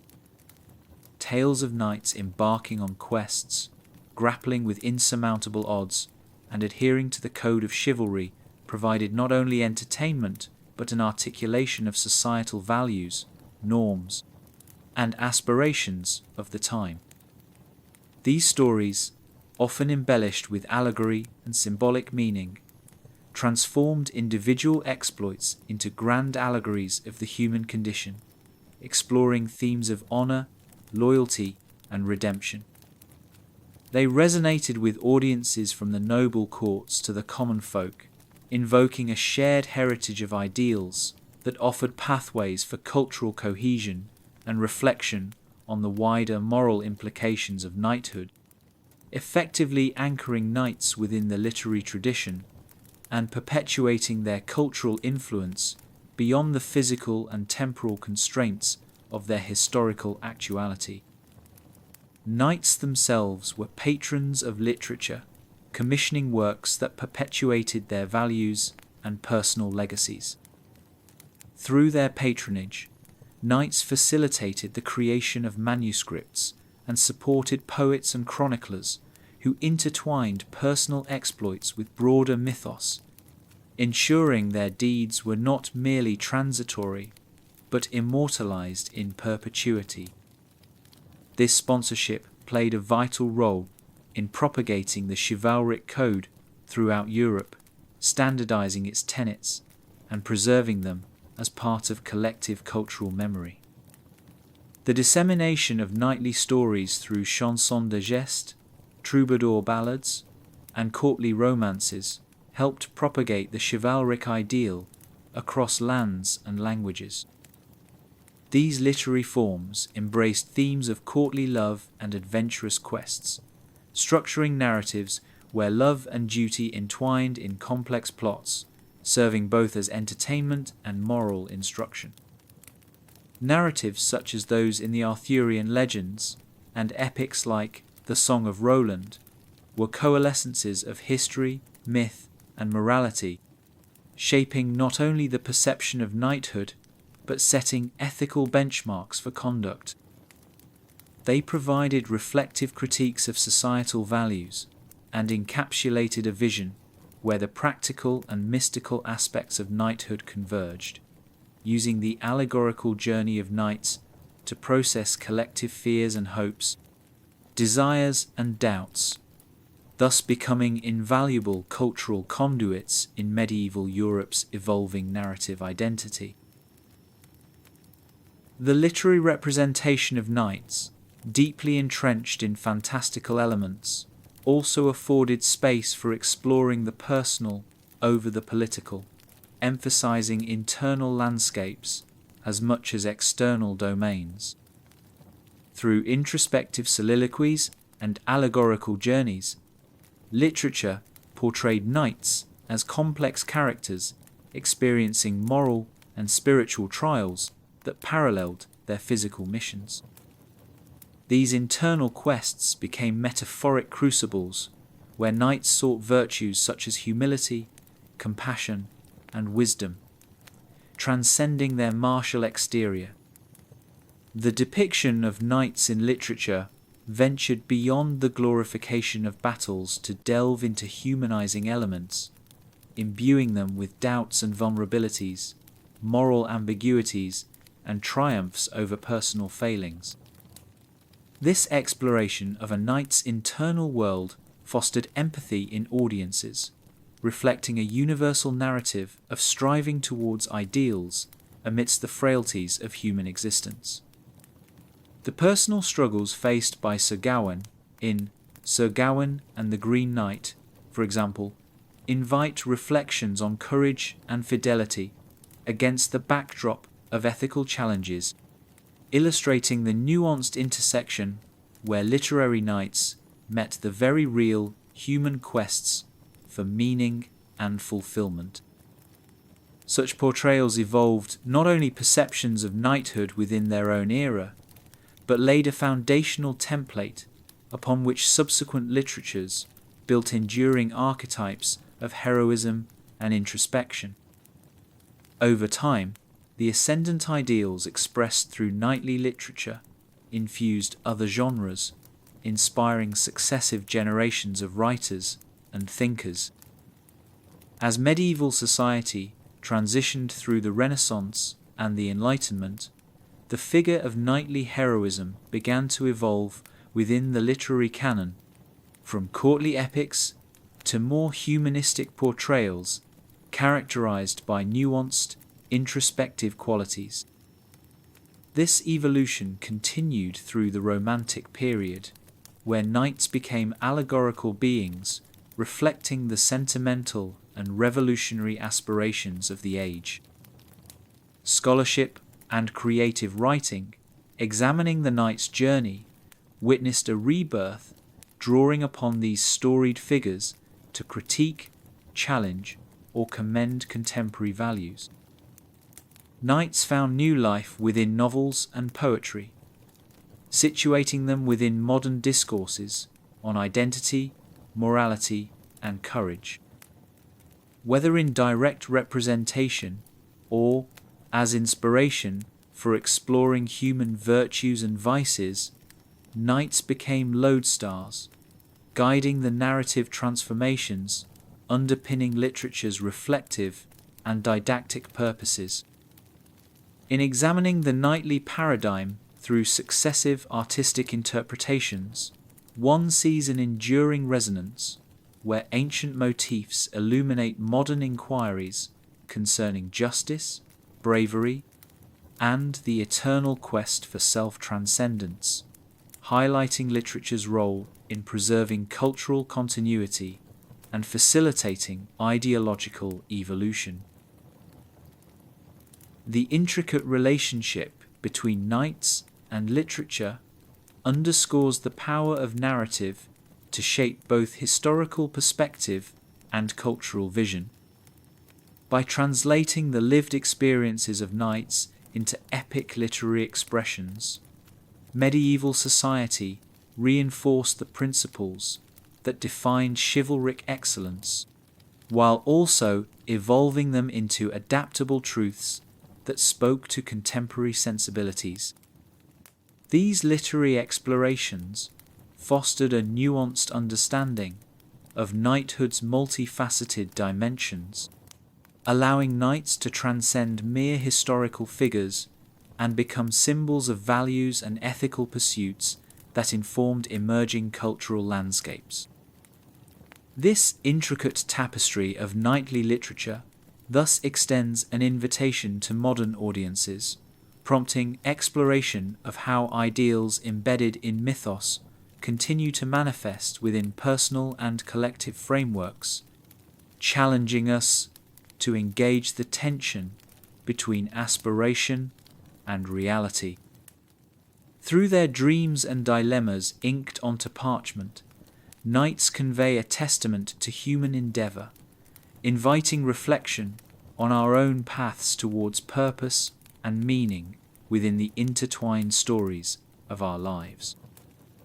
Each narrative thread, forever woven into the larger human story, underscores the timeless relationship between humanity's past and present a shared literary odyssey that perpetuates our quest for illumination and inner nobility amidst the unfolding chapters of time.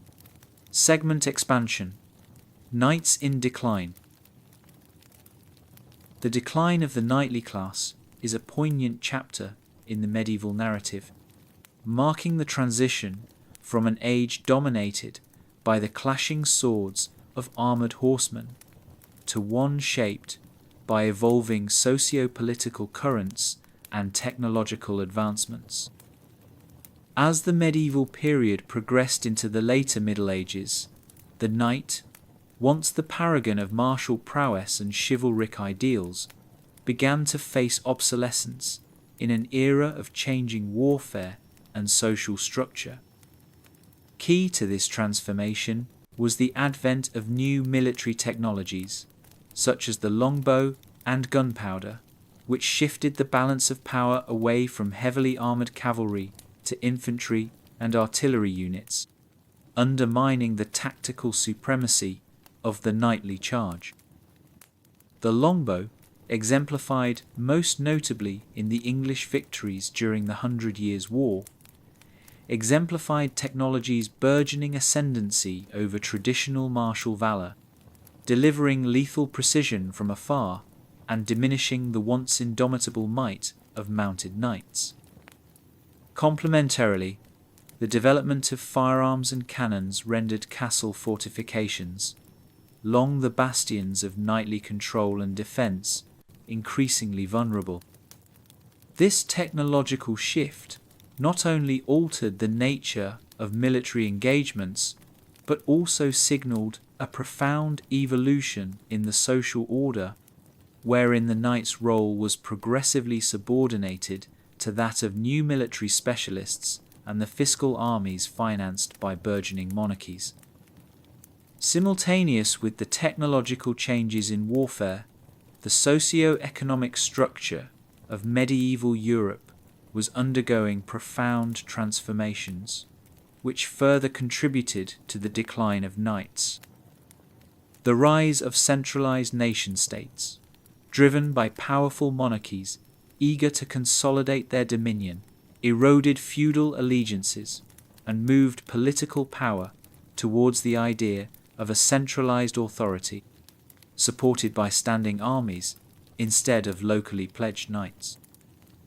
This emergence of professional armies reduced the need for the traditional feudal levy system, displacing knights as primary defenders of realms, with more diversified military forces that were loyal to the crown rather than individual lords. The nascent sense of nationalism also contributed to this shift, as loyalty to a sovereign and nation began overshadowing feudal ties. Additionally, the socio-economic landscape was dramatically changed by the growth of trade and commerce, propelled by the rich exchange networks of the burgeoning middle class. Urban centers grew in prominence, offering alternative avenues for influence and wealth that eclipsed the traditional land-based power structures. This emerging capitalist economy gradually marginalized the land-based feudal elite, including knights, whose economic and social status waned in the face of the merchant class's rising prominence. Knights found themselves at a crossroads, needing to adapt to these new realities or face insignificance. The decline of knighthood was also reflected in the shifting cultural and ideological landscape of the period. With the advent of humanism during the Renaissance, there was an intellectual and cultural shift that placed emphasis on the potential of individuals rather than the hereditary elite. This new focus on human potential, education, and individual achievement began to overshadow the collective martial ethos that had dominated knightly culture. The accumulation of knightly virtues, once deemed the pinnacle of human excellence, were increasingly rivaled by scholarly and artistic pursuits, reshaping the societal perception of what constituted nobility and greatness. This era witnessed the advent of a new type of hero in literature and art, a reflection of the evolving ideals that embraced reason, inquiry, and innovation over brute force and traditional hierarchies. As humanist ideas permeated the cultural fabric, the romanticized image of the knight gradually ceded to individuals celebrated for their intellect, creativity, and civic contributions. This ideological transition echoes the complex dynamics of societal change, wherein the shifting values and aspirations of a culture continually redefine the stature and relevance of its emblematic figures. Despite these formidable challenges, many knights demonstrated remarkable adaptability, navigating the descent of their traditional roles into obsolescence by redefining their position within the changing tapestry. The decline of the knightly martial dominance is marked by a reorientation wherein numerous knights sought integration into the new power structures emerging within evolving nation-states. Many transitioned into roles as political advisors, military officers in royal armies, or administrators within burgeoning bureaucratic systems, employing their historical prowess in governance, strategy, and leadership in service to modernizing states. These adaptive strategies reflect the broader human narrative of resilience and transformation in the face of paradigm shifts, showcasing the capacity of enduring historical archetypes to transcend their initial form and evolve in dialogue with the unfolding progress of civilization.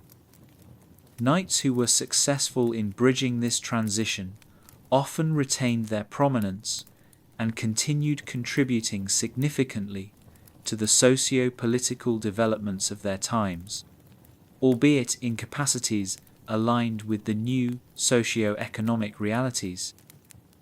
This capacity for adaptation highlights an enduring legacy of resourcefulness and innovation, shedding light on the broader historical patterns of continuity and change that have long characterized human societies.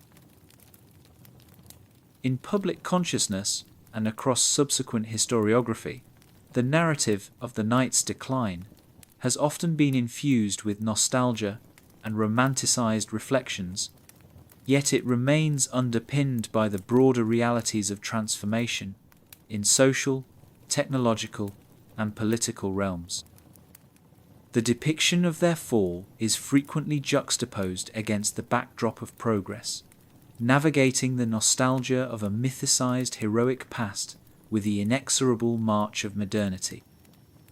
For contemporaries and descendants, the fading prominence of knights represented both the loss of a distinct cultural tradition and an opportunity to embrace the dynamism of new ideologies and relationships driven by commerce, centralized governance, and technological innovation. This ensures that, while no longer wielders of martial power, knights embedded themselves in the cultural imagination as symbols of legacy and identity, narrating the enduring human quest for meaning and aspiration. Their decline becomes not an end, but a recontextualization of influence, an instructive passage marking societal evolution that continues to resonate as historical insight into the mutable interplay of ideals, authority, and human endeavor. By examining the decline of knights, we engage with the broader narratives of historical transition, reflecting on how societies recalibrate their values amidst transformative change, and drawing lessons from these perpetual cycles of adaptation woven into the continuum of history. In reflecting on the story of knight's decline, we traverse a rich tapestry that underscores the transformative power of historical forces and the fluidity of human roles within the socio-political canvas. This narrative invites contemporary reflection on the cycles of prominence and obsolescence that accompany the trajectory of historical figures, institutions, and ideologies. The knight's journey from martial dominance to obsolescence provides both a cautionary tale and a beacon of resilience, reminding us of the perennial themes of adaptation, relevancy, and reinvention inherent to human existence. As we contemplate this intricate historical narrative, we uncover archetypal truths about the processes of change and the endurance of symbols, inviting us to consider how the echoes of past transformations inform our understanding of the present and instruct our navigation of future possibilities. This retrospective becomes a profound meditation on the ways in which humanity navigates its epochs, imprinting its essence within the annals of time and marshalling its inheritance towards uncharted horizons, perpetually crafting new chapters with the wisdom gleaned from ages past. Segment expansion: Knights and their legacy. The legacy of the medieval knight extends far beyond the confines of their earthly existence, echoing through time as a multifaceted symbol of valor, honor, and societal ideals. These figures, once the embodiment of martial prowess and chivalric virtue, left an indelible mark on the cultural and historical tapestry of the West and beyond. Central to this legacy is the enduring image of the knight as the paragon of chivalry, quintessential hero, whose virtues of bravery, loyalty, and courtesy continue to inspire. The chivalric code itself, with its emphasis on justice, protection of the weak, and noble conduct, persists as a touchstone, informing modern conceptions of ethical behavior, leadership, and personal integrity. This ideal has transmuted across contexts, influencing not only literature and art, but also shaping societal expectations of honor and heroism. The knight's legacy thrives in the archetypal narratives of selflessness and moral courage, manifesting in law enforcement, military valor, and even fictional portrayals of heroism that populate contemporary storytelling. Through these continued invocations of knightly ideals, we discern a universal resonance, where the principles that structured medieval chivalry serve as both historical echo and aspirational guide, melding the past's ideals with the evolving ethos of successive generations. The knightly influence permeates our cultural heritage, expressing itself vividly in literature, film, and art, keeping alive the mythos of the knight and the world they inhabited. Through the romantic images depicted in medieval ballads, epic poetry, and now in modern cinema and literature, the tales of knights, whether fighting dragons, rescuing damsels, or embarking on quests, serve as allegories for the human condition's complexities. They symbolize the eternal struggle against adversity, the pursuit of justice, and the unwavering belief in noble causes. Works like the Arthurian legends have traversed time, evolving with each retelling, breathing fresh life into ancient themes, and providing a narrative scaffolding that bridges medieval idealism with present-day introspection. Similarly, cinematic portrayals of knights and quests for honor or grappling with moral dilemmas continue to captivate audiences, reinforcing the notion of the knight as a timeless figure whose journey speaks to the heart of universal human aspirations. Through these continual reimaginings, the knight remains a powerful symbol of the courage and conviction needed to transcend life's tribulations, inviting audiences to explore enduring themes of virtue and identity amidst the challenges and triumphs peculiar to each era. Moreover, the knight's legacy is also deeply ingrained in our societal institutions and collective values, reflecting the influence of chivalric ideals in shaping frameworks of governance, leadership, and community. The principles that underscored knighthood service, duty, and honor find echoes in contemporary codes of conduct and ethical frameworks that guide professions from the military to public service. These ideals are woven into the moral fabric that holds communities together, advocating for justice and humanitarianism in sectors that demand leadership marked by integrity and altruism.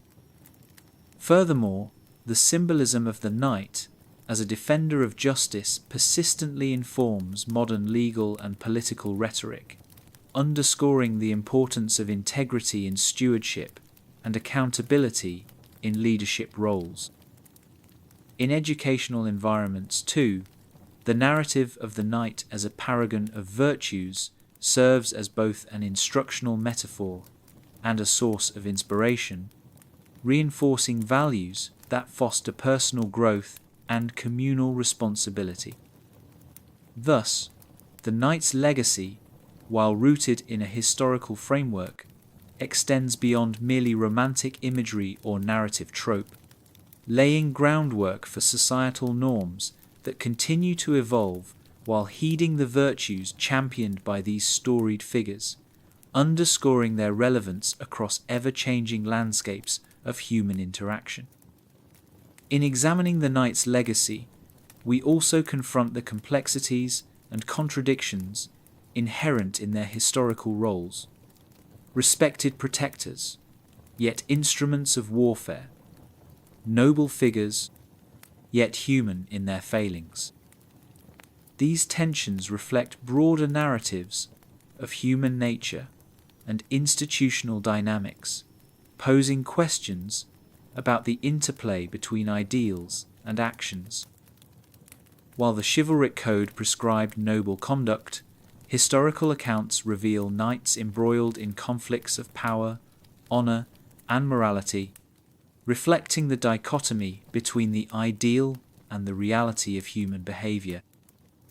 These complexities invite reflection on the challenges of upholding virtue amidst the exigencies of real-world imperatives of contemplation that remains pertinent across centuries. The legend of the knight, with its dual portrayal of triumph and imperfection, speaks to a human condition eternally grappling with ethical ambiguity and the pursuit of idealism amid the messiness of life. As we reflect on the knight's narrative, we navigate the tension between aspiration and execution. Aspiration, serving as both inspiration and cautionary notean, enduring dialogue on the nuances of leadership and character that enriches contemporary discourse and offers wisdom for future generations. Furthermore, the symbolism of the knight transcends cultural boundaries, embodying a universal archetype of heroism and honor that resonates across civilizations. From European traditions to Eastern tales of warrior honor, the essence of the knight finds parallels in numerous cultural constructs, each with its own codified system of honor and ethical conduct. This universality speaks to the timeless and borderless human fascination with figures who exemplify courage and virtue, demonstrating the interconnectedness of global narratives and the shared motifs that underscore the human experience.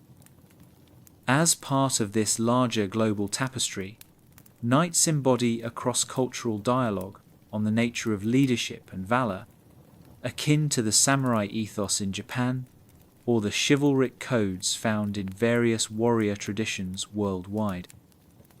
These global perceptions of knightly valor highlight the interconnectedness of human ideals and challenge us to seek understanding in the overlapping spheres of historical narrative and cultural identity. By exploring these intercultural threads of honor and heroism, we deepen our appreciation for the inevitably shared insights they offer and recognize the knight's symbolic significance in promoting empathy, respect, and universal values across divergent societies.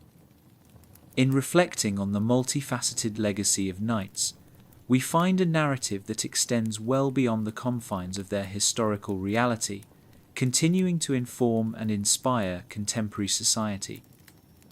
Knights serve as timeless emblems of the interplay between aspiration and action, valor and vulnerability. They remind us of the enduring quest for ideals amidst the human condition's complexities.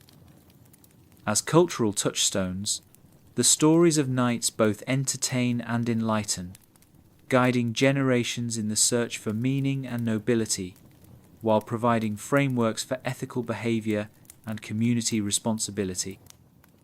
Through their depictions in literature, art, and collective imagination, knights challenge us to consider how their virtues and achievements can inform our present-day ethos, encouraging us to cultivate courage, compassion, and integrity in our personal and communal endeavors. As humanity marches forward, the knight's enduring legacy persists as a testament to the ideals that inform our past, illuminate our present, and inspire our future, a powerful reminder of the potential inherent in striving toward nobility and greatness amid the ceaseless ebb and flow of history.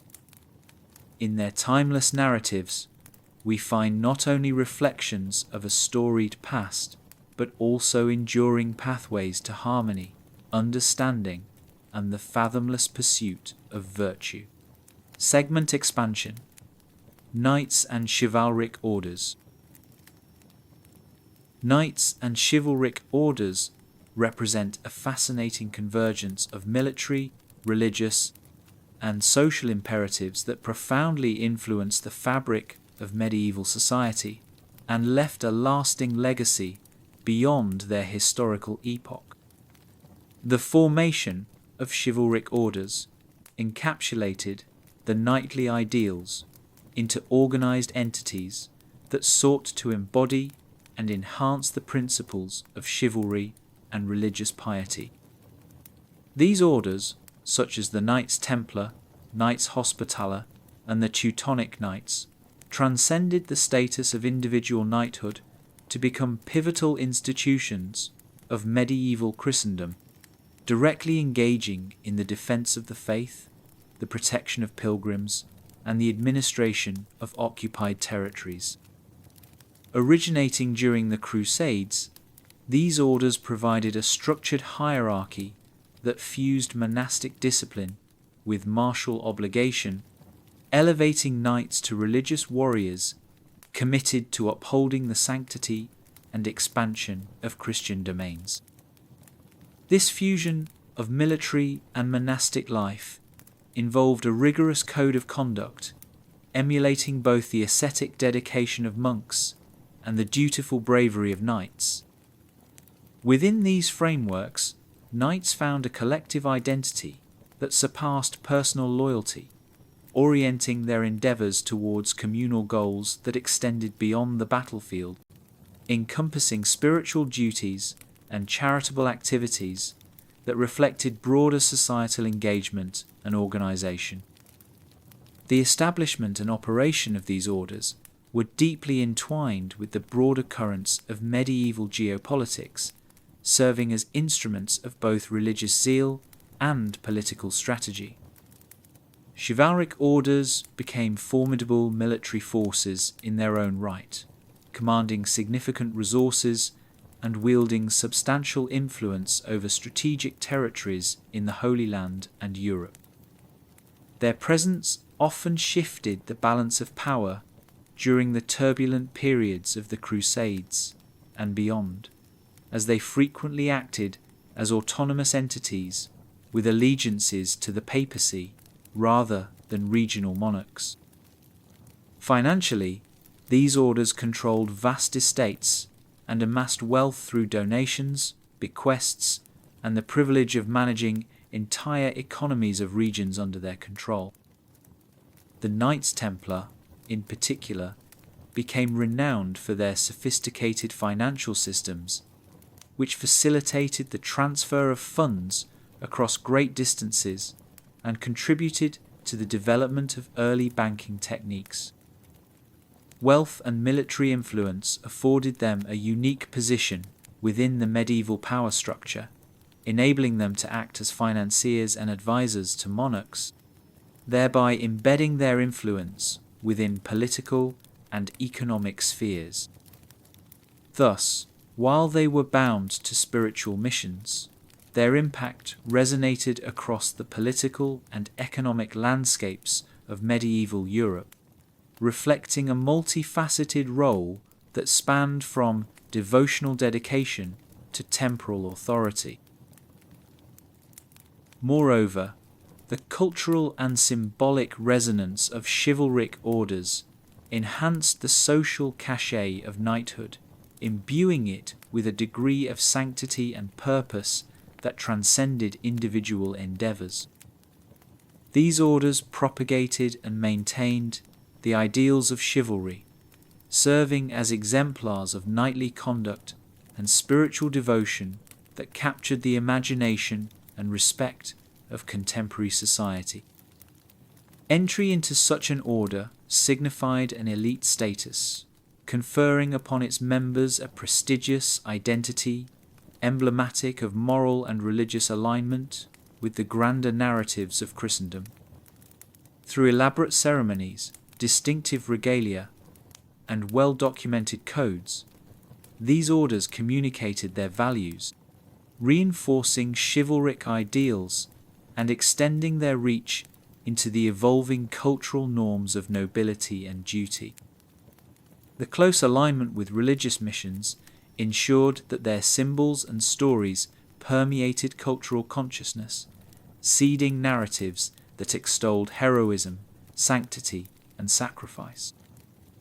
The ethos and rituals of chivalric orders served as inspirational templates for subsequent institutions, and their legendary allure remains deeply embedded within the world of heraldry, pageantry, and moralistic literature. Their narrative shaped the countless tales and historical accounts that emerged from the medieval period, sustaining the image of the knight as a paragon of virtuous dedication. Despite their reverence and influence, chivalric orders were not immune to controversy and conflict, as their prominence provoked both admiration and suspicion. The accumulation of wealth and power by these orders occasionally led to friction with secular authorities, whose interests were not always aligned with religious objectives. Notably, the fall of the Templars exemplified this tension, as their growing influence and opulent lifestyle eventually bred mistrust and envy among European monarchs, culminating in arrests and trials that echoed the dangerous dance between spiritual authority and temporal governance. Such events illuminated the fragility of maintaining a balance between spiritual purism and worldly affairs, highlighting the complexities faced by any entity straddling these intersecting realms. These controversies did not just provide a cautionary tale about unchecked power and potential deviances from foundational ideals, but also accentuated the political and financial intricacies of medieval geopolitics. As their histories unfolded, the legacy of chivalric orders revealed both the lofty aspirations and the human frailties inherent in institutions driven by idealized aims but subjected to the practical controls of sovereignty and societal structures. Their narratives chronicle the dynamic tensions that persist wherever the allure of noble intentions encounters the pragmatics of governance and influence in a world of temporal ambition. The enduring legacy of these orders lies not only in the historical records of their battles and alliances, but in the ongoing influence they impart on subsequent military and philanthropic institutions. While the original orders may have waned or transformed over the centuries, their ceremonial titles, symbols, and structures have persisted, inspiring modern chivalric organizations, honors systems, and international humanitarian efforts. The principles of service, honor, and sacrifice promoted by these orders continue to be invoked in contemporary contexts, seen in awards and titles designed to recognize valor, commitment, and public service. The ideals encapsulated by these medieval entities lay the groundwork for numerous philanthropic activities, reflecting an abiding legacy of charity and moral duty that transcends cultural transformations.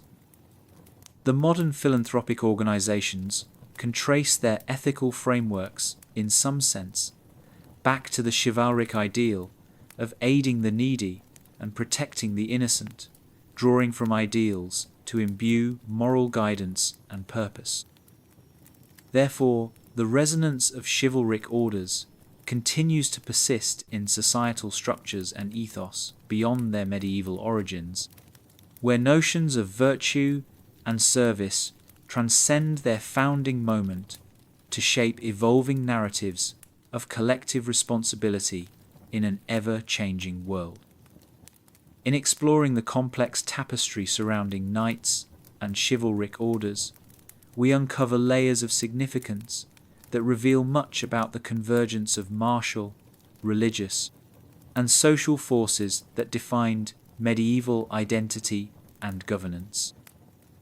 These orders encapsulated the aspiration and contradictions of their age, wielding influence that was both profound and precarious. Their model of embedding spiritual ideals within a disciplined military framework presented a transformative template that has informed institutional and ethical developments across centuries. While founded in a specific historical context, the legacy of chivalric orders continues to echo, offering enduring lessons in loyalty, duty, and the interplay between servitude and mastery. These historical narratives invite ongoing reflection on the nature of power and virtue in organized societies, challenging us to draw from the wisdom of the past and inform the moral and civic landscapes that define the present. Through these explorations, the figure of the knight within chivalric orders emerges not merely as a relic of history, but as a conduit for understanding the complexities of human aspiration, the exercise of power, and the eternal endeavor to marry evolving ideals with the shared narratives that connect us through time and community toward common futures.